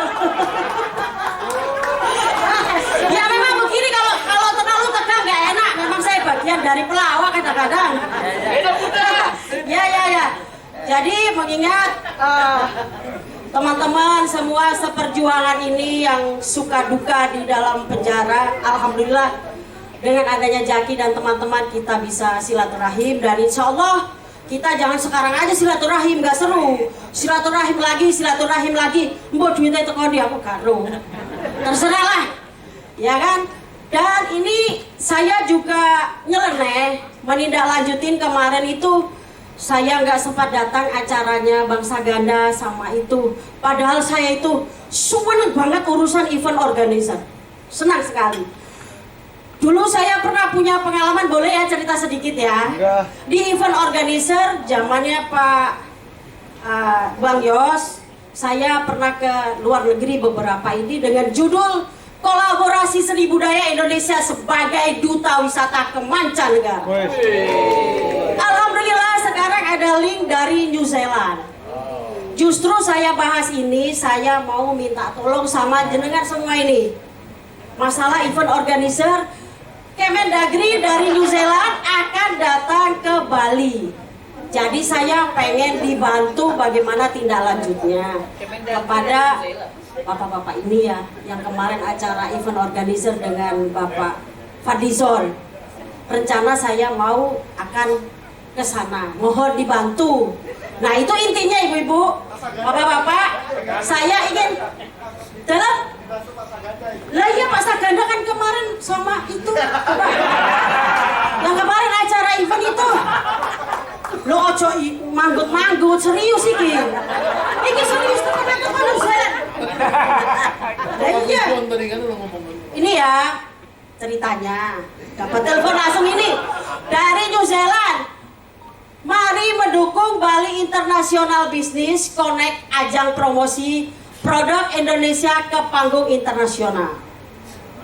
Bali International Business Connect dari kopi, rempah-rempah dan lain sebagainya, pokoknya yang bisa kita jual gitu.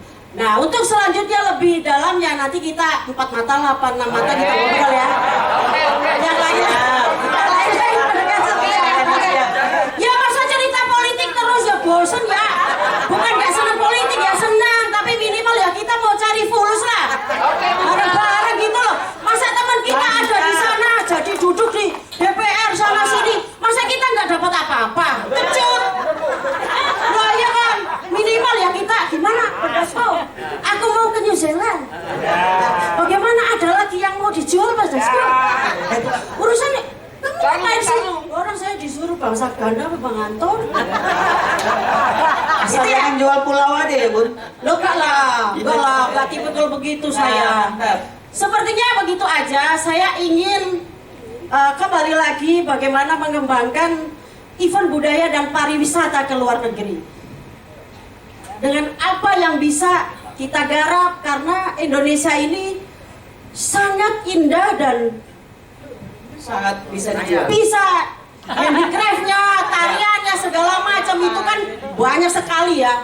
Kayaknya, ya itulah. Sementara begitu aja. Nanti insya Allah. Terima kasih Bu Hilda. Ya terima kasih, sehat selalu. Wassalamualaikum warahmatullahi wabarakatuh. Waalaikumsalam warahmatullahi wabarakatuh. Dan kita menjawab Bang Saganda. Tapi benar juga loh kata Bu Hilda. Oh iyalah. Yang di sini berjuang sampai di penjara, yang sebelah udah terpidana pakai Rubicon merah. Edan ya. Kami persilakan Bang Akil ya. Iya. Silakan.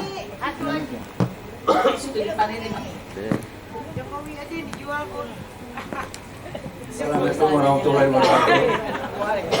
Saya Adnil Esa yang sekasus dengan Pak Jenderal Kiplan, yaitu Pak Abil Marati dan Iwan Kurniawan, terus Armi, Ipan, saya, rumah Bunda Pivi. Nah di sini saya cuma mau menanyakan kayaknya. Acara ini dibuat untuk memperkuatkan amnesti, abolisi, represi, tapol rejim Jokowi untuk persatuan Indonesia. Yang harusnya saya pengen tahu ini kalau selesainya nggak ada rumusannya, kapannya, apanya, terus caranya, saya juga bingung. Yang ada dari tadi saya dengar hanya berbicara tentang rejim yang pernah terjadi. Nggak sesuai dengan apa yang ada di gambar ini gitu loh. Nah karena kalau kita bicara yang kemarin kita begini, ini Jokowi begini, itu udah basi. Kita nih bicara bagaimana kita bisa cepat dapat ini kan. Intinya kan itu acara ini, betul tidak? Kenapa ini larinya jauh? Kalau buat bicara mengenai itu, saya juga lebih banyak saya udah siap mati daripada yang lain mungkin. Hukuman saya hukuman mati dan seumur hidup. Yang paling berat dari seluruh Napol dan Tapol. Gitu loh. Ancaman hukuman dan boleh dicek di YouTube. Daripada Jenderal Kiplan semua saya paling tinggi. Gitu loh. Tapi ini nggak ada pembahasan tentang kapannya, ya kan? Nggak ada. Tadi bicara mengenai rejim, capek Pak bicara rejim. Siapapun presiden, siapapun pejabat ya di Indonesia ini korup. Semua karena uang bicara. Mohon maaf, boleh tanya Jenderal Kiplan, saya tidak pernah bicara uang. Dalam memperjuangkan Indonesia, nyawa saya pertaruhkan. Oke. Gitu loh. Dari dulu, kapan pernah lihat saya minta kemana-mana? Nggak ada.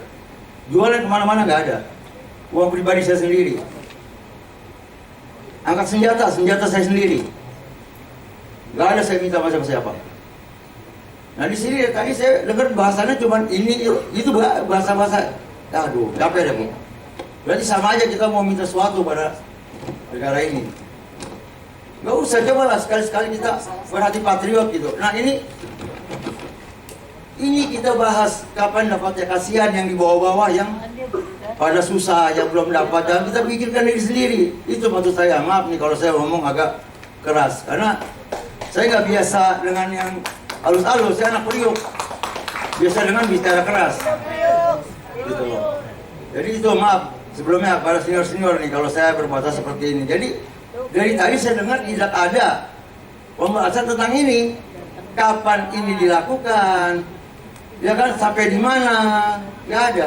Yang ada bicara tentang rejim. Capek. Kalau mau bicara begitu sekarang ini aja. Siapa yang benci Jokowi? Kumpulin duitnya, saya yang hantam. Ayo, silakan. Saya bicara serius. Wartawan boleh tulis. Saya udah siap mati. Dari dulu saya siap mati. Jadi jangan ngomong doang, sosmed tapi nggak siap. Hari ini saya ngomong, siapa yang benci Jokowi, saya yang hantam, saya siap mati. Kumpulan anggaran buat keluarga saya. Udah, itu aja. Terima kasih. Assalamualaikum warahmatullahi wabarakatuh. Sama-sama Bang. Waalaikumsalam warahmatullahi wabarakatuh. Jadi untuk diperjelas lagi bahwa hari ini adalah acara silaturahim persaudaraan Tapol-Napol.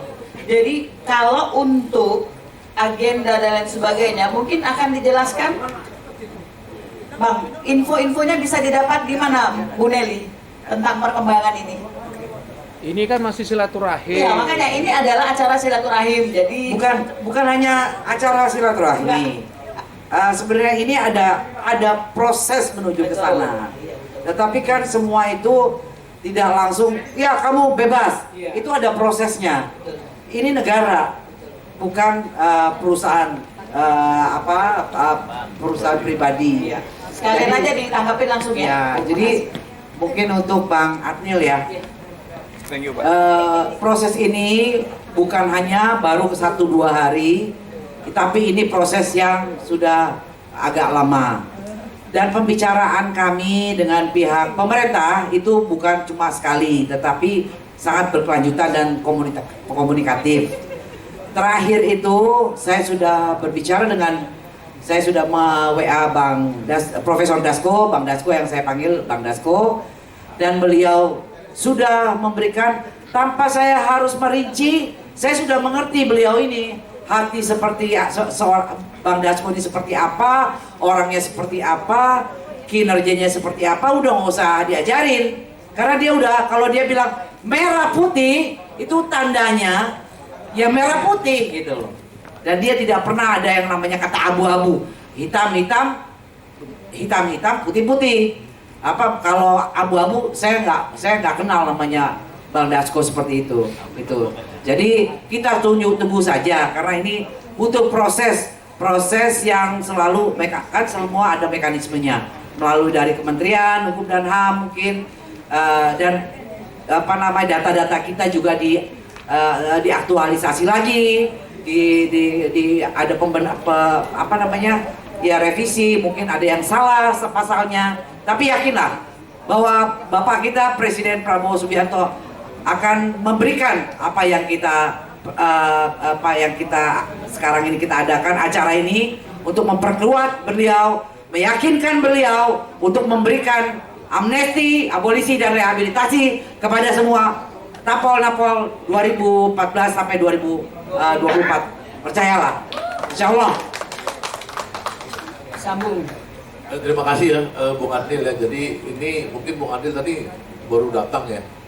Jadi pas Yudi tadi di depan tadi udah menerangkan maksud daripada kita di sini adalah yang penting satu silaturahmi. Silaturahmi itu kan memperbanyak umur ya. Jadi kita silaturahmi, ada teman-teman kontribusi, ada yang keluarin uang datang kemari, ada yang keluarin ongkos, ada yang keluarin perhatian nulis apa segala, kita hargai. Jadi kita menghormati orang-orang yang mengumpulkan kita di sini ya, terutama. Ya, jadi maksudnya jadi saya datang kemari ini. Nah, ini kan asal dari tahun lalu yang saya buat, kemudian Yudi buat, kemudian sekarang bersatu. Karena Yudi sama saya ini kan satu penjara kemarin ya, untuk teman-teman tahu, satu di Barreskrim. Jadi kita saling ngerti, kalau Yudi yang jalan saya percaya gitu loh. Saya jalan, Yudi percaya sama saya. Nah kita kan baru sekarang menyatukan ini antara Jaki dan Perseroan Tapol-Napol. Kenapa? Karena supaya kita makin konsentrasi pada fokus nama-nama itu. Nah, Bapak Ibu sekalian, jadi buat saya silaturahmi itu penting untuk menjaga spirit, karena kita ini pejuang. Ya, kalau pejuang itu kan bersatu gini, spiritnya makin tinggi. Itu yang pertama. Yang kedua, tentu ada teman-teman yang meminta, ya seperti Ibu Hilda tadi, gimana caranya nih kita masuk ke bisnis dong juga. Ya, itu kita coba pikirkan. Saya dulu sama Bu Vivi coba berusaha untuk mikirin, tapi kepala saya pusing karena memang bukan orang bisnis, ya kan.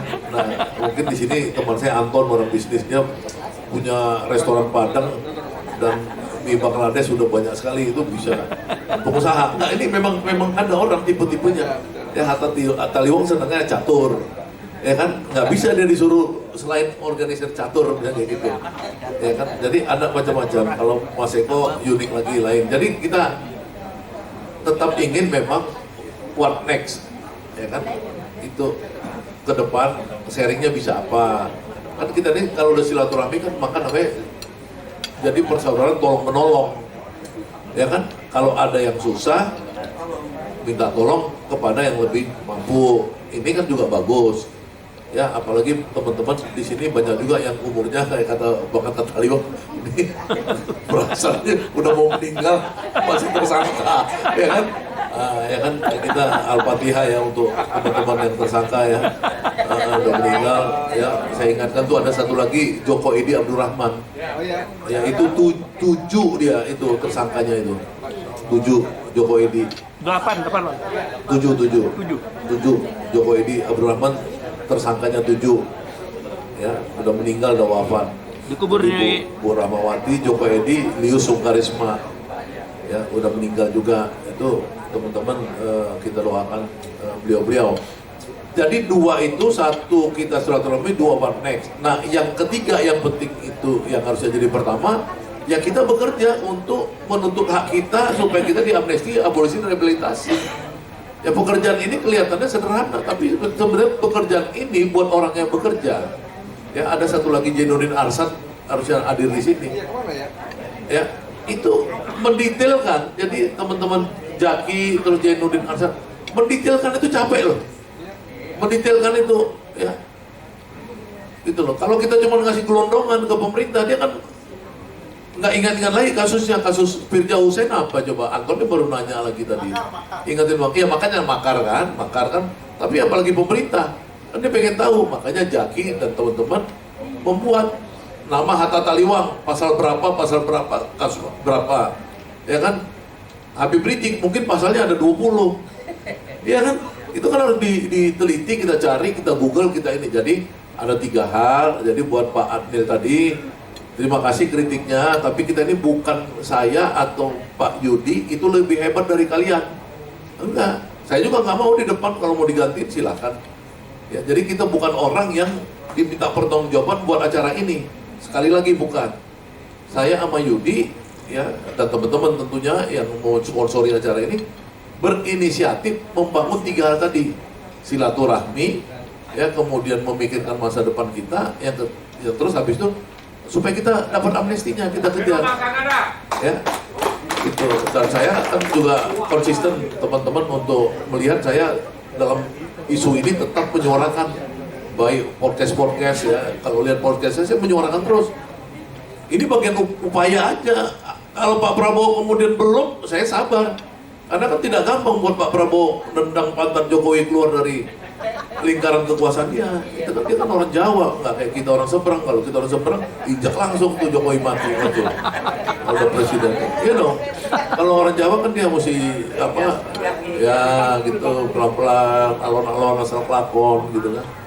Itu ya mungkin yang buat Adil ya. Saya pikir nih udah selesai kali ya. Kita tinggal silaturahmi aja. Daripada kita ada tanya jawab lagi, kita mending sambil makan sambil ini kan. Terima kasih. Yuk. Ada lagi yang mau ditanggapi nggak, Bang? Saya pikir nggak usah tanggapin. Nggak usah ya, baik. Selesai lah. Kalau begitu kami undang ke depan untuk testimoni satu lagi Bang Roni Hasibuan. Ya, Assalamualaikum warahmatullahi wabarakatuh. Waalaikumsalam.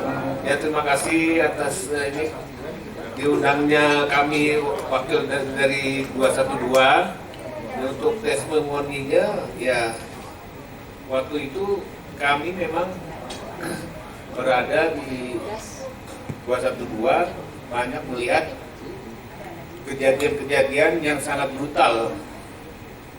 Jadi memang itu yang di luar nalar kita lah. Ada penyiksaan-penyiksaan dan juga penyidik juga seperti itu. Dan juga ada di sini korban ini juga ada ini kawan kita Hamdan. Coba ke depan aja sekalian deh. Ya.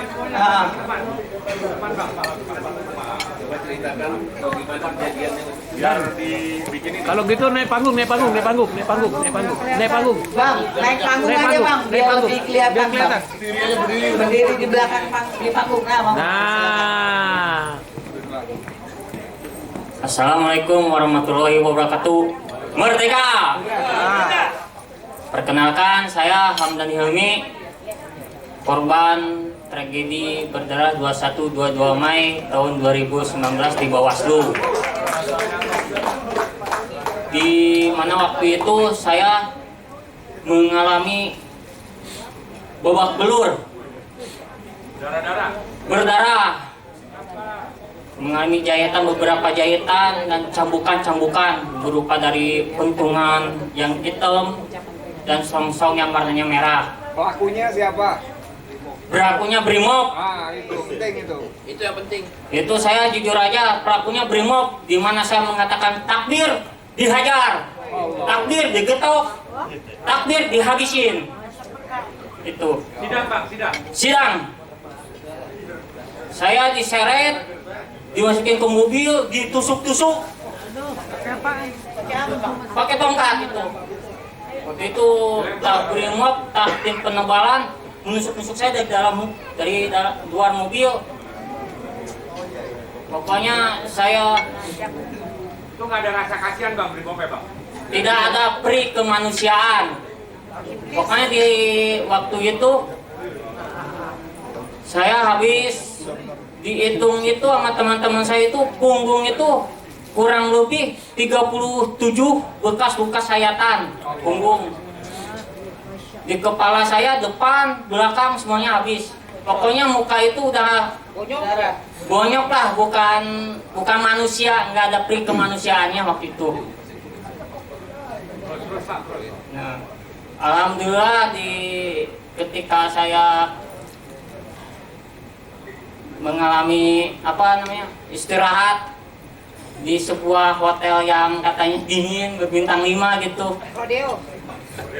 Betul. Saya ketemu dengan abang-abang saya ini yang membantu saya, mensupport saya sehingga saya bisa berdiri di sini dan alhamdulillah semuanya menyambut dengan baik. Semoga kedepannya bisa continue dan bisa bertahap dan membuat Indonesia adil, makmur, dan sejahtera. Begitu dari saya. Wassalamualaikum warahmatullahi wabarakatuh. Merdeka! Ini salah satu dari korban juga security Sarinah, Mas Madun. Assalamualaikum warahmatullahi wabarakatuh. Merdeka! Ya, dengan sedikit aja pada kejadian 21-22 Mei. Pada saat itu ya kita sedang jaga untuk teman-teman yang di luar perlu bantuan. Ternyata setelah beberapa waktu berjalan, setelah pagi menjelang pagi, mereka melakukan sweeping. Semua yang ada di sana disuruh kumpul. Saya kira disuruh kumpul, disuruh minta keterangan, ternyata kita dibawa semua, digulung semua. Gitu. Jadi ya saya tidak tahu.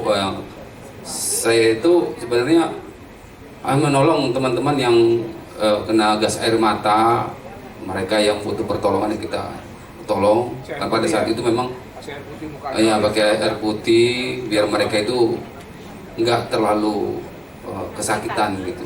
Jadi kita hanya melakukan pertolongan pada saat itu, dan waktu berjalan ya kita disuruh kumpul. Saya pikir minta keterangan, ternyata kita dibawa semua. Waktu seperti dibawa pakai seragam. kita suruh pakai seragam saat itu. Pada saat itu kita kalau yang meninggal kurang tahu. Ya, mungkin ada info yang seperti itu, tapi kita belum tahu. Jadi seperti itu. Pada saat itu kan saya juga mengawasi teman-teman yang di lapangan.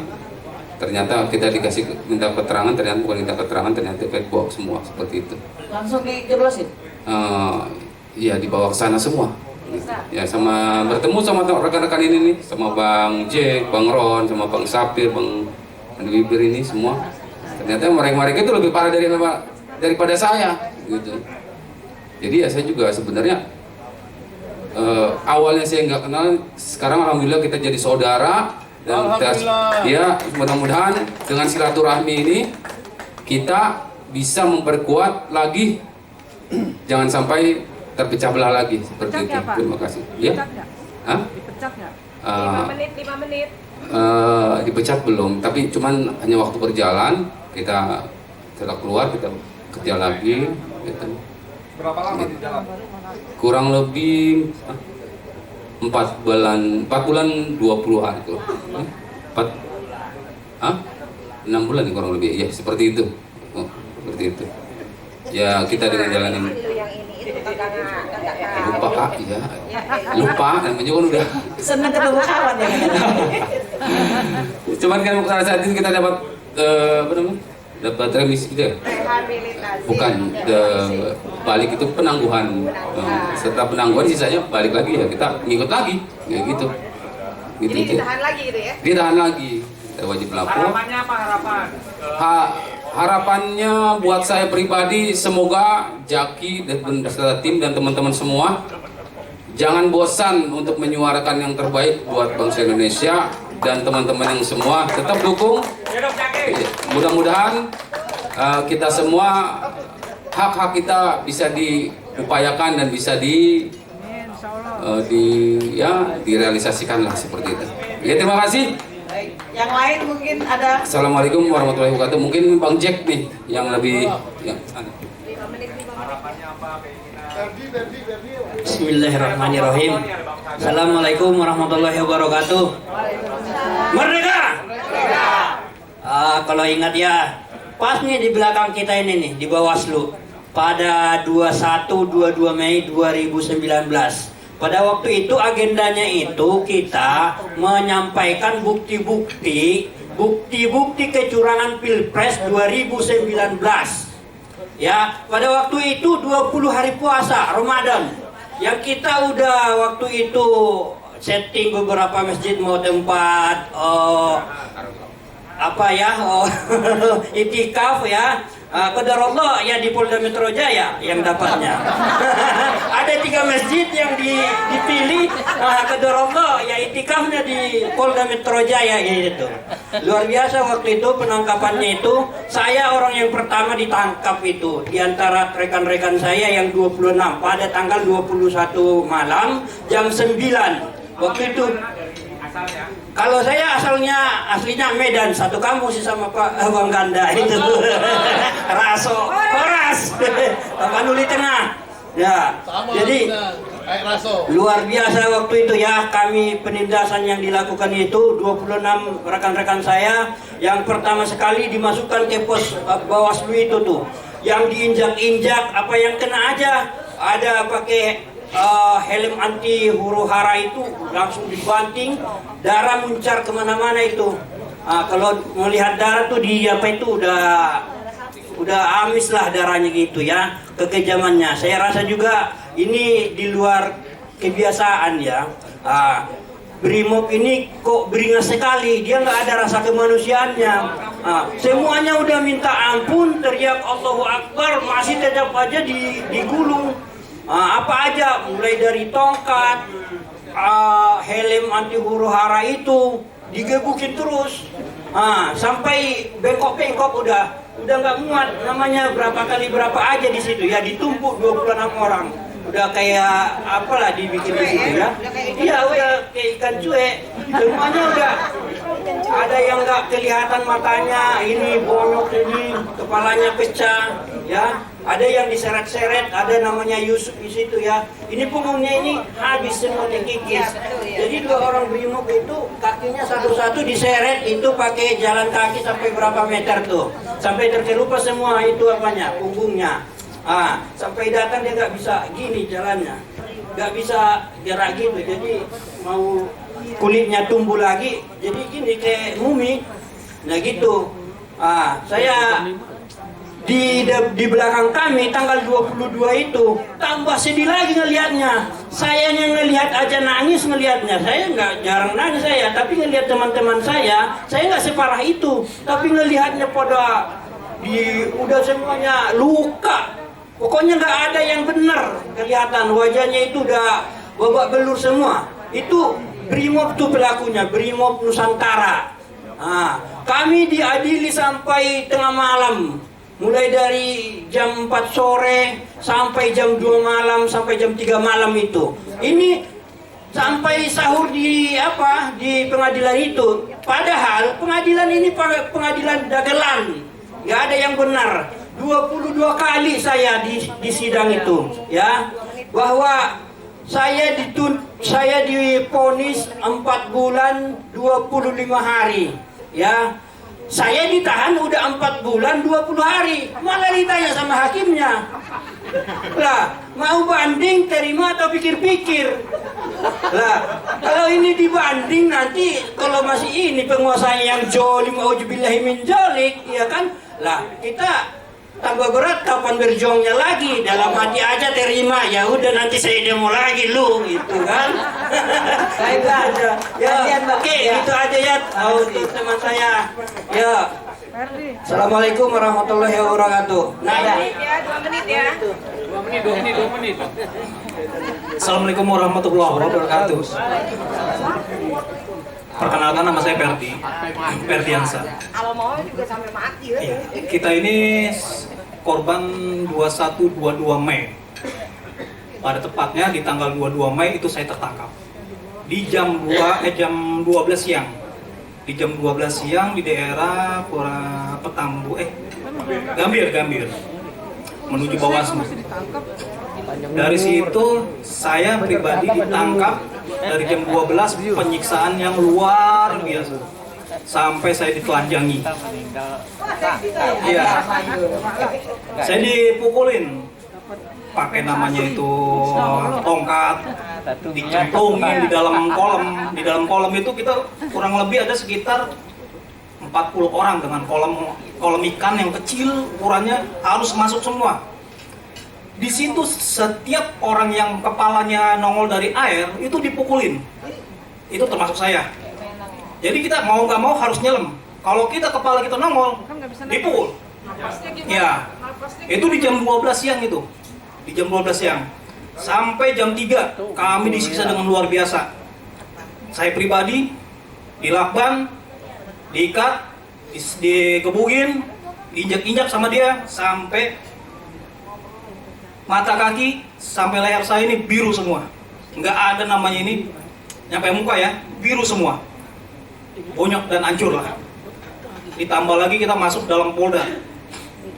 Ya, di penyidikan itu dari kita dimasukin jam 3 sore sampai maghrib itu kita disiksa luar biasa. Benda apapun masuk, namanya dari tongkat, rokok, setruman, sampai badan saya masuk linggis. Demi Allah, sampai sekarang tulang saya masih berasa. Sampai sekarang, setiap saya dikerok lah kalau masuk angin, ini masih berasa.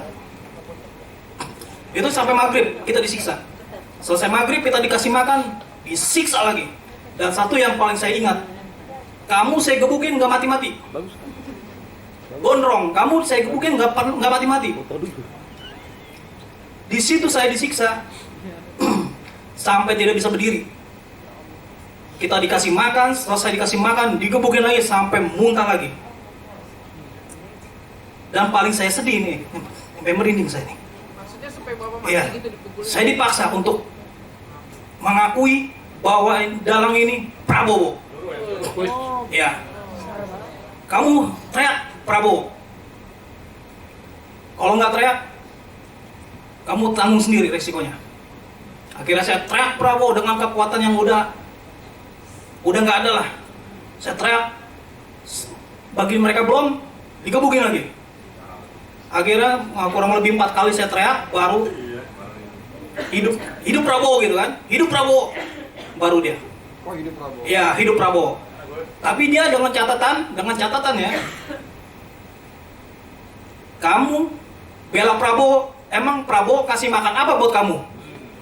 Prabowo presiden. Iya, emang Prabowo kasih makan apa buat kita? Emang kasih makan apa buat kamu? Kasih makan apa? Ini Presiden Jokowi. Iya.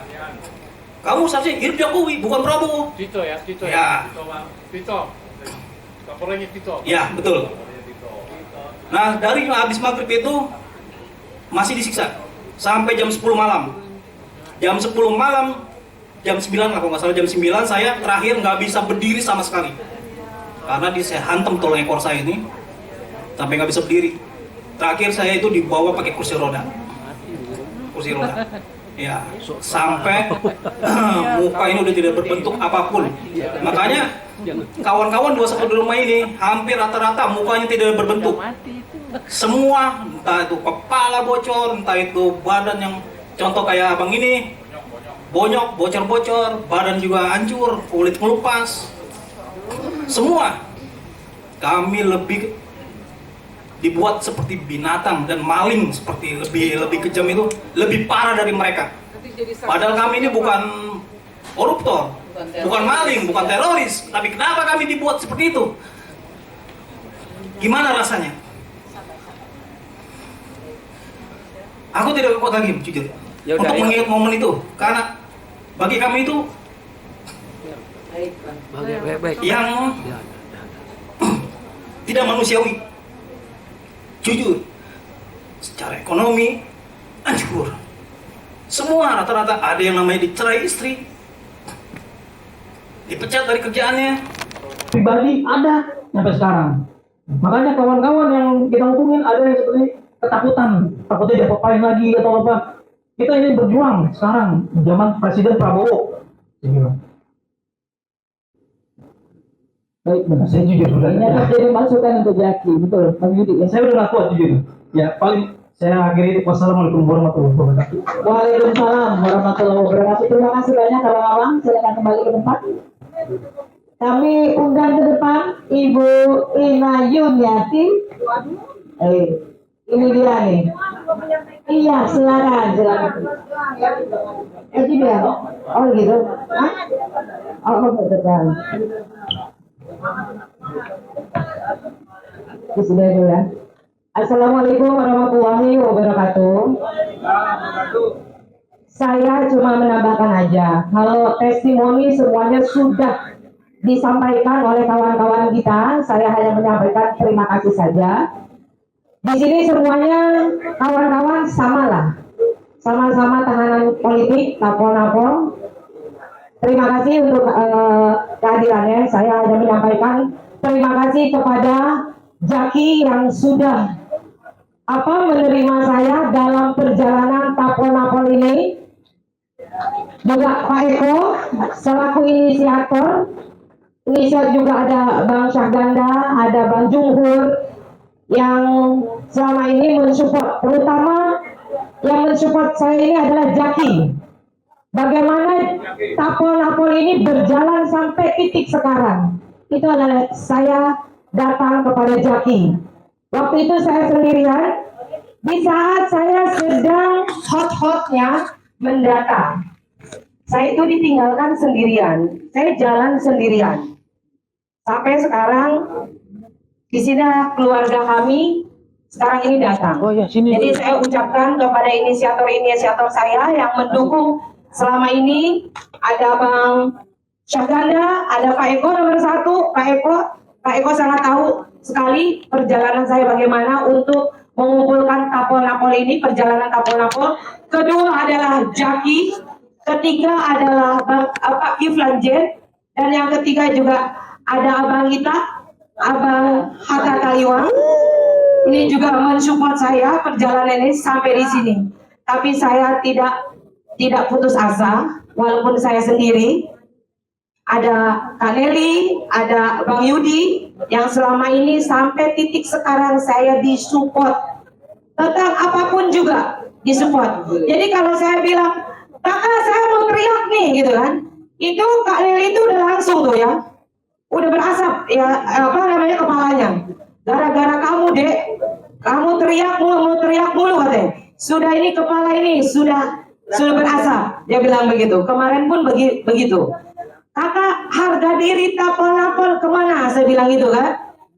Kenapa harus Hasto dan Lembong yang diberikan abolisi dan juga amnesti? Kenapa tidak para tapol-napol? Saya akan menjerit sekuat tenaga, saya bilang. Tapi saya ditahan oleh Kanebdi dan juga Bang Yudi. Sebentar, tunggu dalam 1 hari, 1 kali 24 jam. Dan besoknya alhamdulillah saya mendapatkan yang namanya positifnya, yaitu nama-nama kami ini tapol-napol itu diberikan. Alhamdulillah atas kerja keras Bang Yudi dan Kaneli inilah yang saya menjadi hidup kembali, kuat kembali. Pokoknya semuanya atas dukungan teman-teman juga yang sportif, yang benar-benar berjuang bersama. Dan di sini tidak lupa juga kita ini memberikan bukan untuk sendiri, tapi berjuang untuk bersama tapol-napol. Cukup dari saya. Sekian. Wassalamualaikum warahmatullahi wabarakatuh.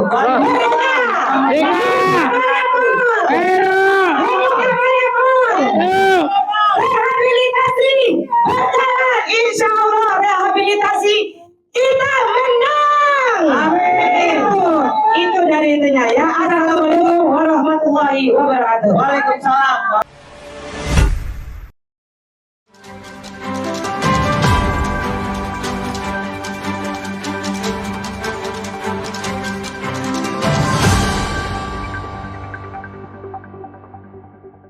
Racikan Berita 1.